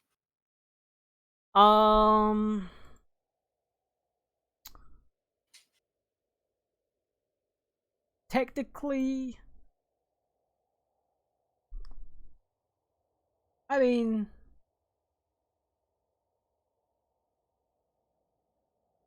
let me read through it one more time.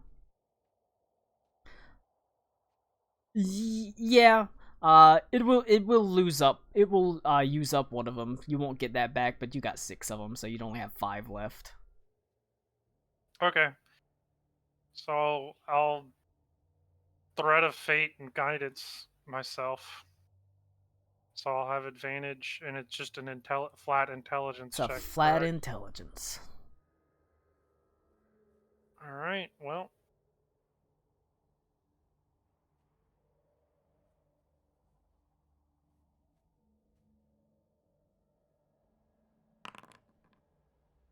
Then a D4. Wow, 16. Well, you know, it's not the easiest thing in the world. It is a good thing that you did do that Thread of Fate because you rolled a 2 on their first roll. It's like, well, I think it worked, but I think I'm going to die. It's like it does work. It explodes immediately. However, it takes some finagling. It takes some time. You grasp the ends, and it doesn't quite turn right. And even whenever you do sort of turn it and push it and crack the seal, you find that maybe due to the cold, the liquids don't really move together that well. They don't really mix together that well, but finally, you do see the first hint start to move together. However, that does give time for this guy to walk up here and start sort of looking around over the edge. You have a chance to, you and Siegfried have a chance to react. As he you have a moment as he looks down at the two of you, over the edge of the cliff. His sort of eyes beginning to glow bright.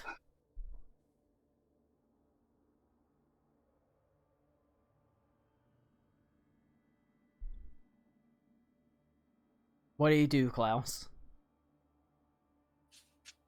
Oh, sorry, I had to get some drink. This guy just So walked to the edge, He's peering down. and he just looked down at both you and Siegfried hanging over the edge. So we're made, and we've got a chance to. You do fuck have him up if we a need to. chance to react if you need to, but he does see the two of you. All right, I'm going to cast Thorn Whip. Can I still maintain concentration with the cantrip? Yeah. Or it's only like other concentration No, spells. you're not right? casting another concentration spell, so. Gotcha. Okay, so I'm gonna Thorn Whip, and I'm gonna try and fucking Splinter Cell his ass off the cliff. All right. Siegfried is going to just, as you do that, he's also going to reach up and like try to grab him and yank him off. All right. Hit him with the old Thorn Whip. Hell yeah.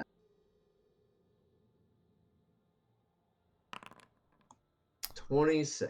Do manage to grab him and pull as the thorn sort of wraps itself around his leg. Let's see, that is.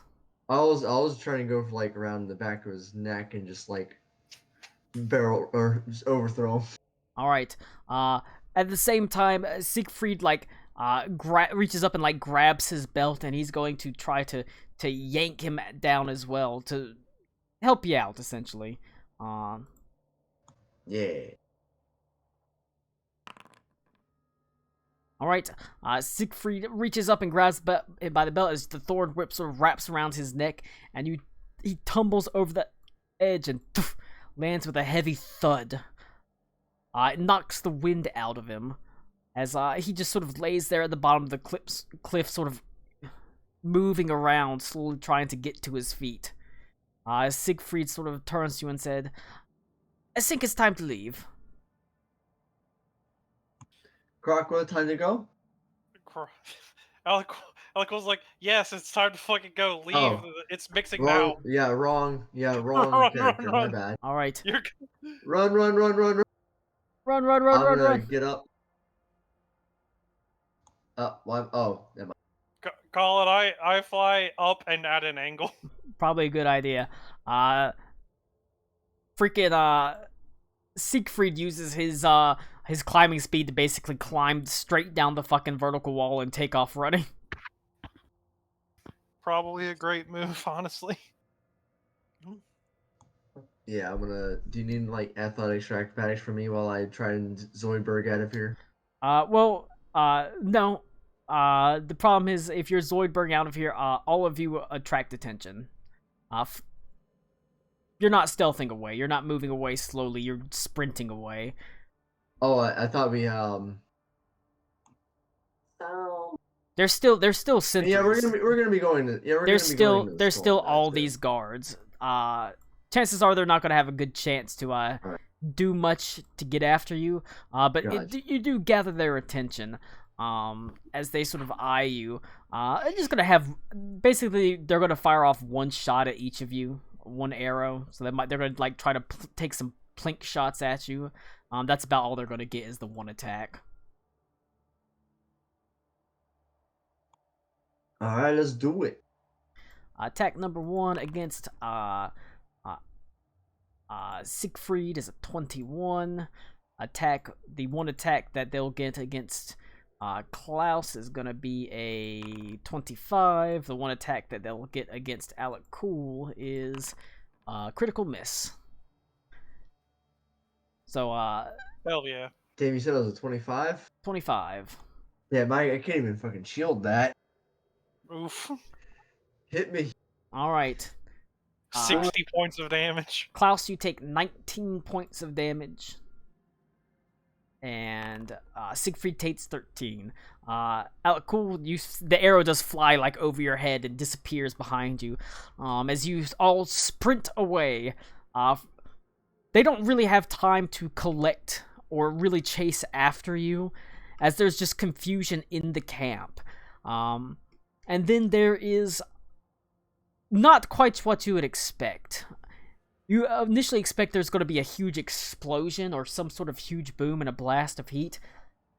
Initially, there is almost like a sucking sensation as the air is almost pulled backwards. Alec, you actually feel yourself like struggling against flying against it, as you're almost like there's a wind that's blowing against you. You do make progress, but you feel your speed slow down.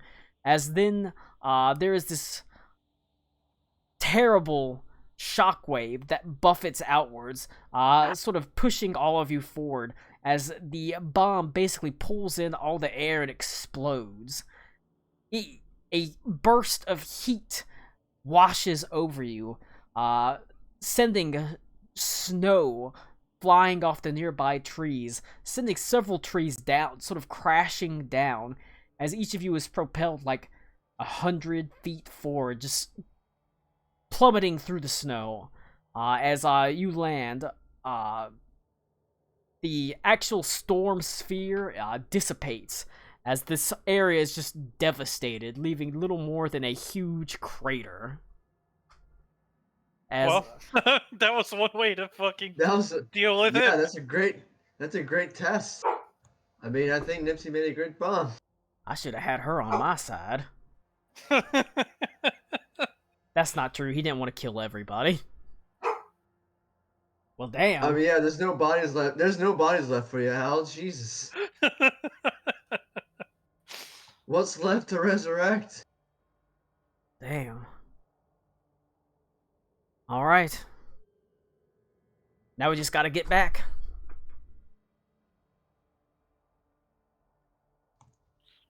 Alright. I'm gonna. Is it possible to just like take a slight detour to swing back to the original rendezvous point to see if the other Bloodstone guys made it back? I think that's what to be advised. It's like, sorry, we Yeah, got so- lost coming back.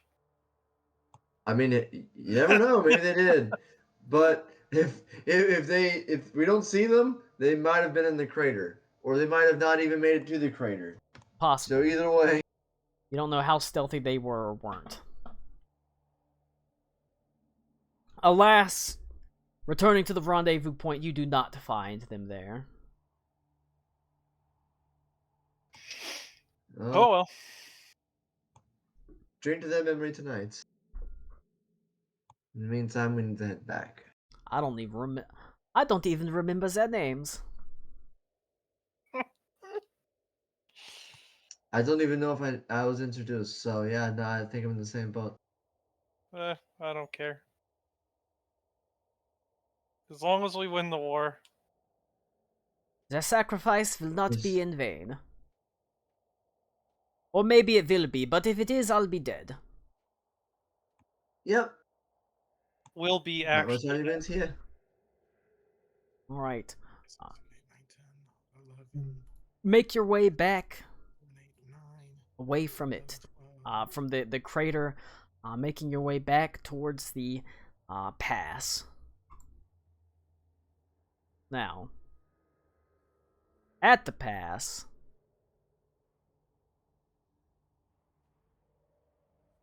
my throat's starting to hurt. What's that? Move to the pass. Okay.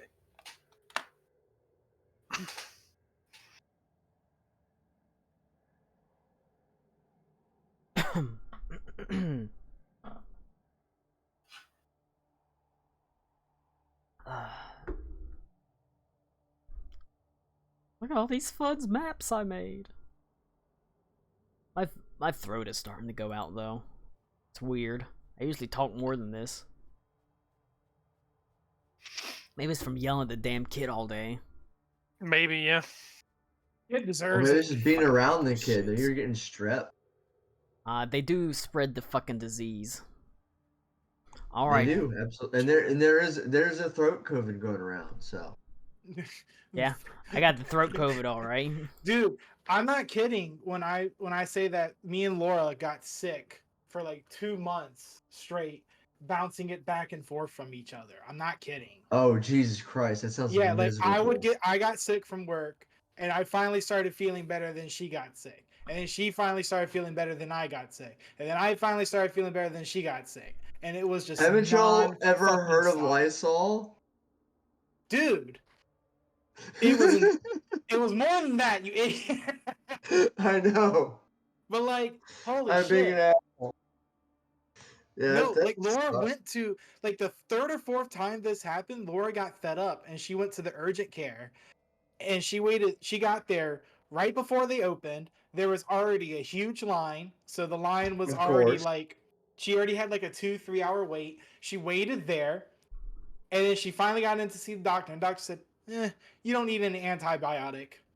Go get some Someone get with some low Sudafed." constitution. All right. Constitution is not a dump stat, kids. Remember. Good job. Now we got Headley and reinforce the pass since Ito and Aruna aren't here because they're bitches. Fucking hate them. I hate Tommy. Reinforce the pass. That did not catch up at all. Hold on, let me turn off my noise suppression. Henley, reinforce pass. There we go. That's much better. You, Henley, you ride along with, Adelaide and Adelindra, again, to the actual pass itself, and you see it is barricaded and guarded, as you would expect. There's watchtowers and the like. As you sort of ride forward, you can see,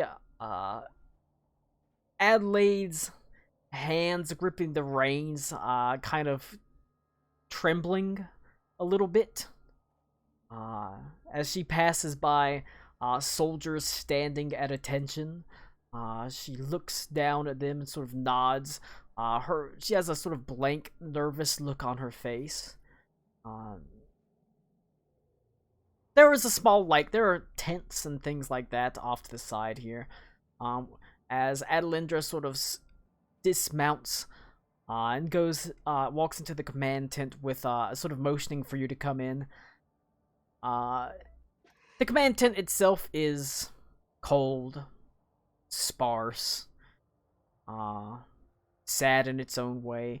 You can see Yeah, more depressing. Adelindra's spear rests up against a table. Valdira is there, Ito's sister. She quickly stands to attention and pulls out a quill as well as a... Pulls out the gat. Yeah. She pulls out her dick. Like, haha, joke's on Oh, you. no, she pulled out the gat. Ready to take notes, any sort of diction that is required, send messages, as she is that's sort of her job. She's a soldier, but she's not, a soldier. Adelindra just kind of flops down into the chair, and Adelaide sort of stands there awkwardly unsure of what to do, as she's been in the role of, a leader of sorts, but not, now that she's here at the front, she's almost unsure of what to do, as Gen sort of strides in behind her and starts looking over the map. He shows you the pass, and he says, "This is the weakest point in the actual pass, the easiest place to penetrate, and so the one that's obviously been reinforced most heavily. That being said, we'd be foolish not to have fail-safes of sorts. We have rigged the nearby cliffs with explosives to collapse inwards should we have to fall back. I don't think it will stop them, but it will at the very least buy us time to regroup at Magden Stand for a final stand. Hopefully it won't come to that." Hopefully. Alright, what do you need me to do? Us to do. I kind of like motion Adelaide.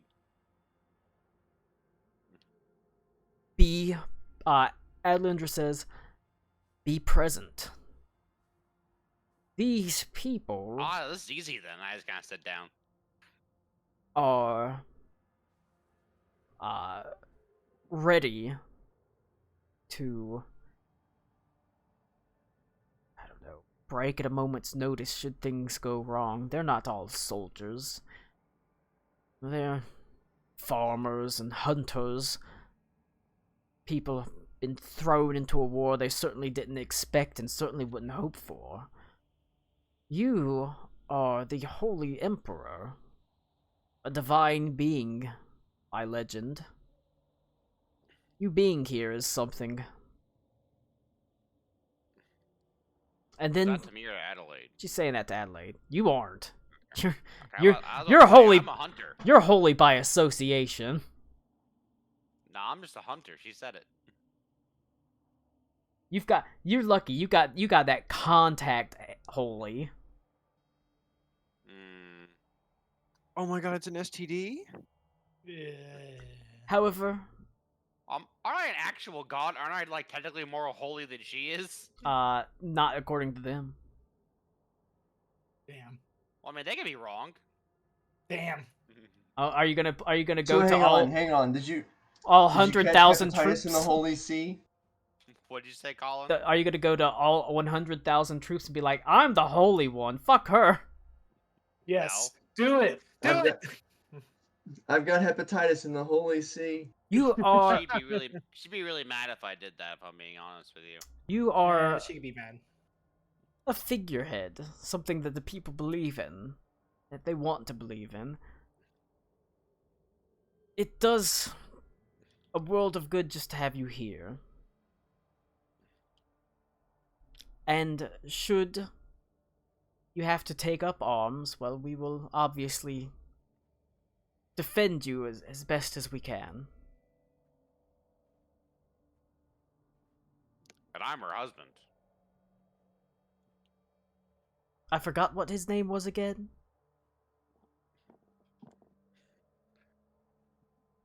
Aren't you one of Is she- Aren't you one of Ito's friends? Friend's a strong word. She says that's the smartest thing I've heard anyone say today. At least with him. Do you not like Ito? Well, I used to love him, but that's kind of the problem. Yeah, I feel like he has the opposite effect of that.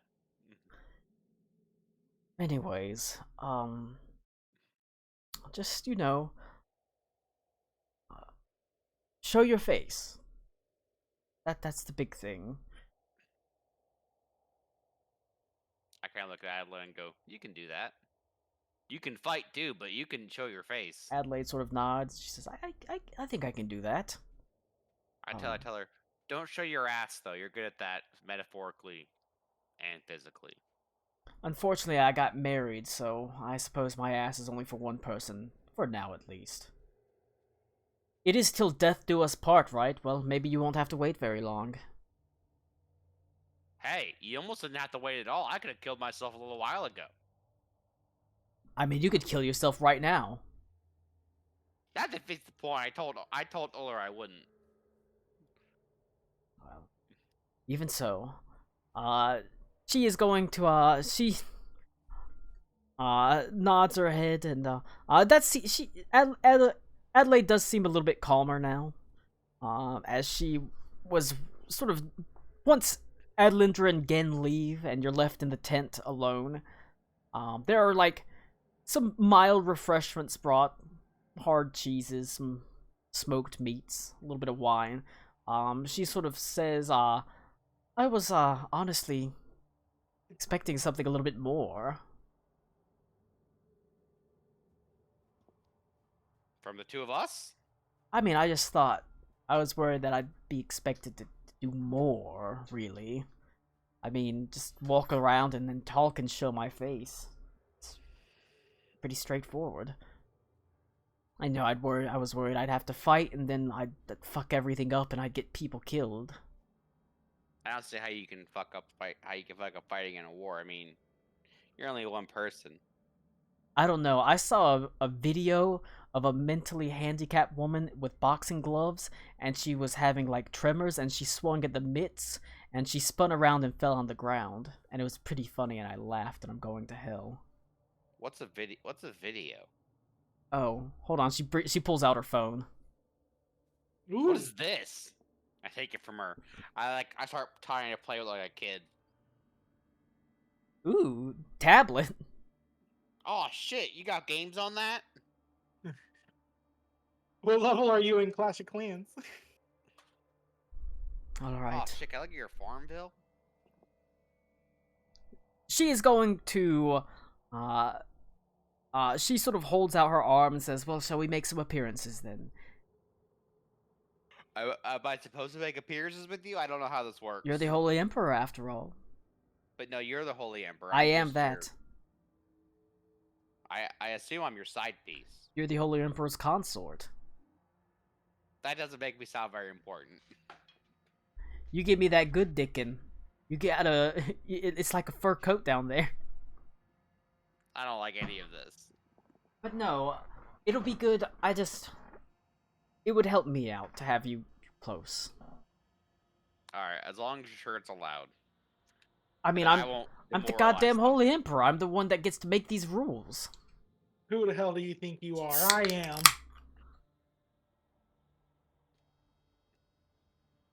At this point, Adelaide has the Inspiring Leader feat, so technically everybody starts off with 20 temporary hit points. Badass. Or level 15 plus or 5 charisma.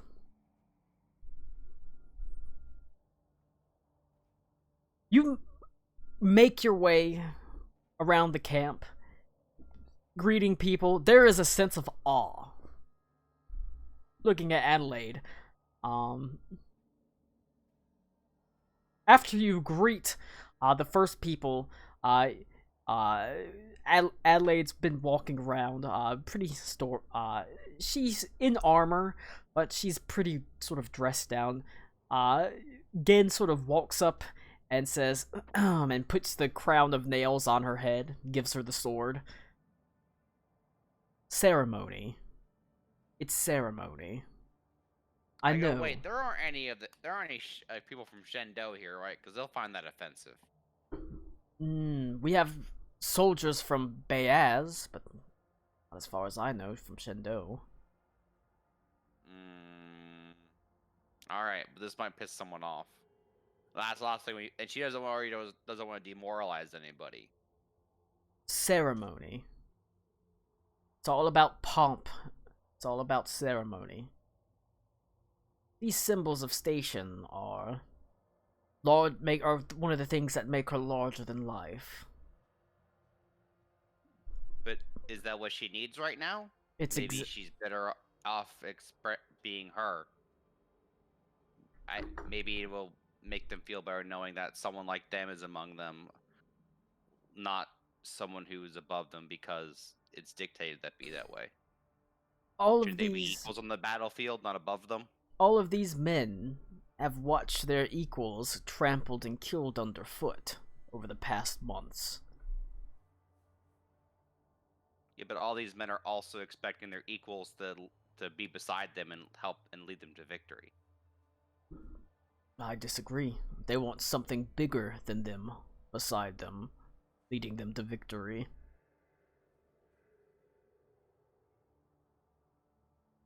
I look at her and I ask her what she wants. I want a drink. Well, besides that. I just want to be a good leader. And I ask her, do you think you do that best as Adelaide or as the Holy Emperor?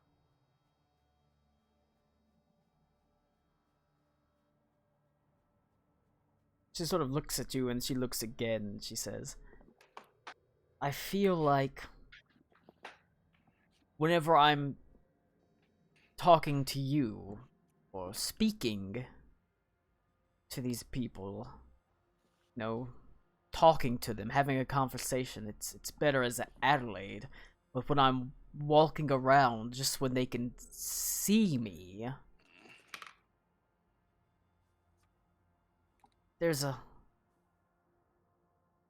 when I stand out and they notice me.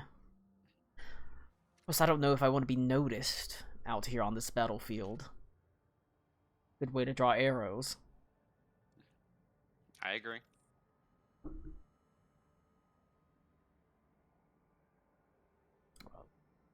Gen just sort of nods his head and he says, well, the choice is yours, Holy Emperor. We have planning to do Adeline Dreadeye. Movement of the storm is getting closer.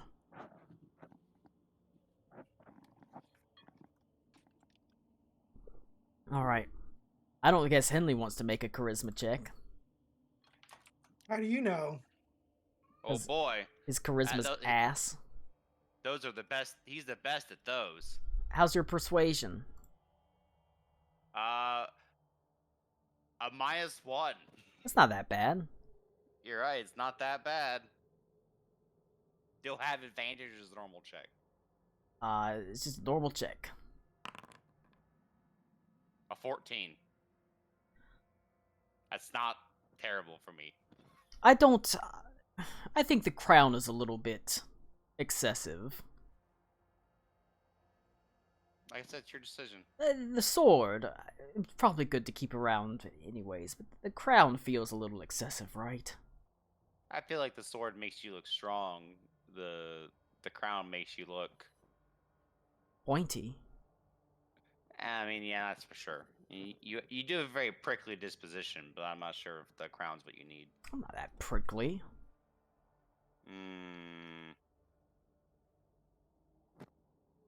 I don't have to sit there and take that from a hunter that didn't even know how to wash his asshole for the first 16 years of his life. Hey, that's not fair. I knew how to wash. I just didn't know how to dress. And I still don't know how to dress. She shakes her head and says, "It's a good thing your Steinhertz is so damn stylish." She is. You can have her next to you when you do it. That'll make you look impressive. Well, I don't want them to get confused and think that Steinhertz is the Holy Emperor. She'd make a cute Holy Emperor, and I pet her. Gracie, are you a Holy Emperor? Stop barking.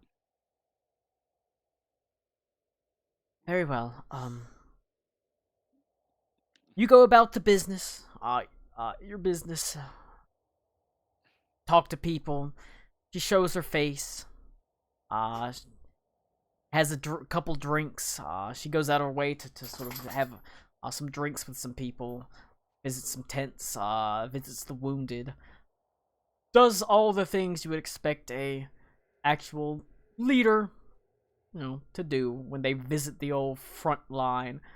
And as the time passes, sky grows sort of darker and darker, and then there is a commotion at the front.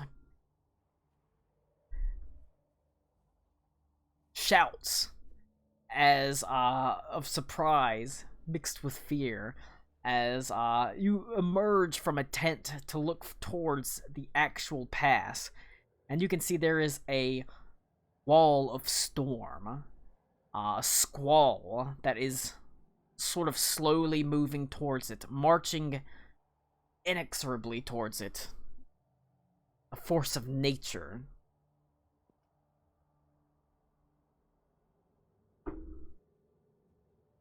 And was this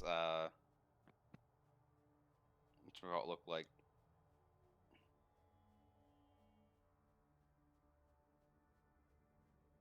Like, is it? I want you. It's. Oh no, checks. It is basically a wall of absolute black clouds and snow. Mm-hmm. Making its way towards the front, and people are rushing forward, drawing weapons as they are moving to reinforce the pass. And it comes to a tipping point as Adelaide's hand sort of strays to her sword.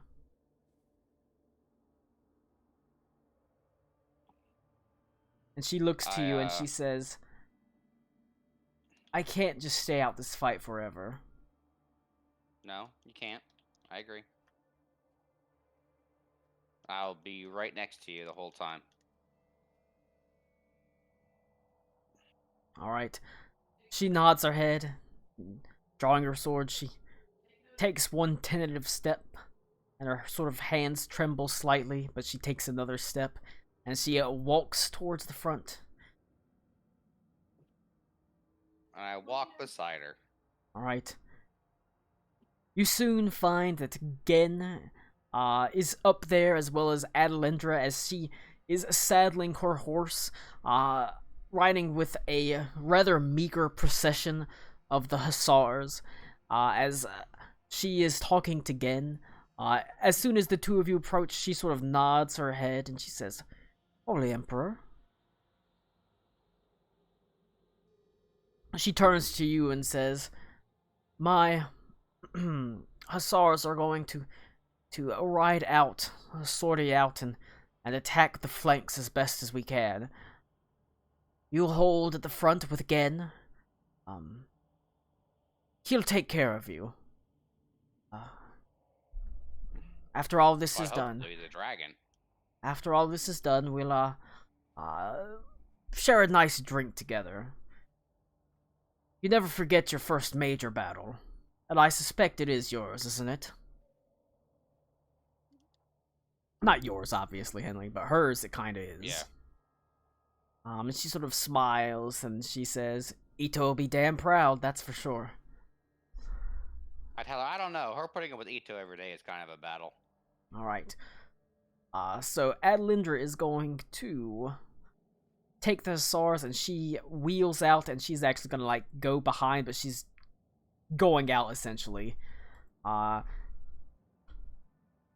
As part of this fight, Henley, you have access to a line attack. Basically, as an action, you can basically order a line across the screen, basically the entire screen, and the hussars will charge in along that line. Badass. Is it wait, is it a horizontal line or a vertical line? It is you can draw it however you want. It's just a 10-foot wide by infinite length line. Like I said, it can go diagonally across the screen. It can go vertical. It can go horizontal. It can take up whatever squares you want it to. Okay, I said if it was like a 5-foot line I could just put anywhere, but I couldn't go like forward or something like that. Okay, that's fine. No, it can be in any direction from anywhere technically, but that's just where the hussars can make their charges in from. All right. Again, going to step to the side.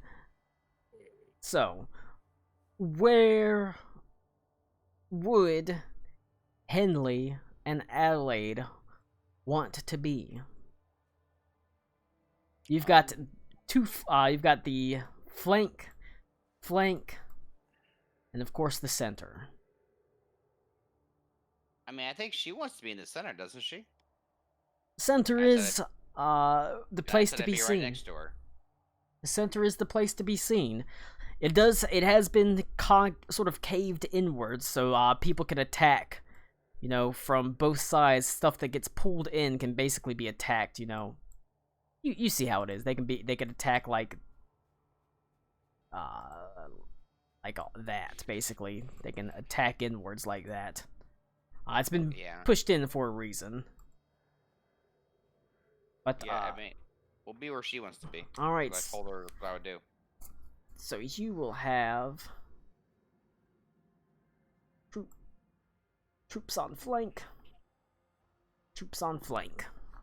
What I really have is making me harder. Has been making it harder on myself. All right. I'm also questioning if I want to run this fight tonight because my throat's starting to hurt. I mean, Colin, like I said, it's solo. I can do it with you literally whenever. I would have done it earlier this week if you'd asked me to. I was working too much. Plus, the kids were here all fucking week, but they're not going to be here tomorrow. I mean, I can do it tomorrow. So I'll be around tomorrow night, and you'll be around. So we can do it tomorrow if you want. I don't really care. All right. Either way. We'll run this fight tomorrow because, like I said, Ito isn't here and Aruna's not here. So the Reed and the Venta one is kind of like... It might just be easier to wait till next week and let them run that. Because it's gonna suck with fucking Ito T-posing while Venta is the only one fighting. And Aruna T-posing. Yeah. So how many of these left do we have to do? 3. I don't know if Tommy... messaged you at all, but he did say, like, if we need to do it on a different day that's not Sunday, we can do that. Tommy has not messaged me with anything. But he said that he told us last week because his last thing before we left was we were discussing when to do people's little things. Colin went, "Who wants to go first?" I said, "Leave me for last since I won't be there next Sunday." Smiling, winking face. But yeah, no, he sent me a message. Although he also said he'd message you, but it was just, if you need us to do it a day that's not Sunday, I'm fine any day that's not Monday or Friday. I mean, that's fine. It could be very well just be next Sunday, and we wrap that up. Because I can do Henley tomorrow. Henley, and then it would be 2 fights. I will say, I'll go ahead and tell you that you will be reinforced or doing the magic ritual. You do have allies. Specifically, you have Delilah and the Battle Mages, you have Eckhart and the Rage Mages, you have Grand Master Theobrad and his monks, as well as Grand Master Grigor Starag with the Sapphire Horse monks will be reinforcing you, while Venta, you will have the iron. You'll have Burnesh and the Iron Trove. Hell yeah. Much like Henley has Oh, yeah. much like Henley has a line attack, you will have like a basically that you can fire cannons onto has a spells. cannons. Yeah, you get an AoE, which is good because they also have cannons that they're firing, so That's good. that's good. But yeah, my voice is my throat's starting to hurt. Go drink some more beer, I guess. Yeah. That's fine. There's a work project I gotta get to work on anyway, so. And then for you, like I said, you'll have this one, and your gimmick will be you have 2 flanks. As they take damage, they'll get smaller and smaller.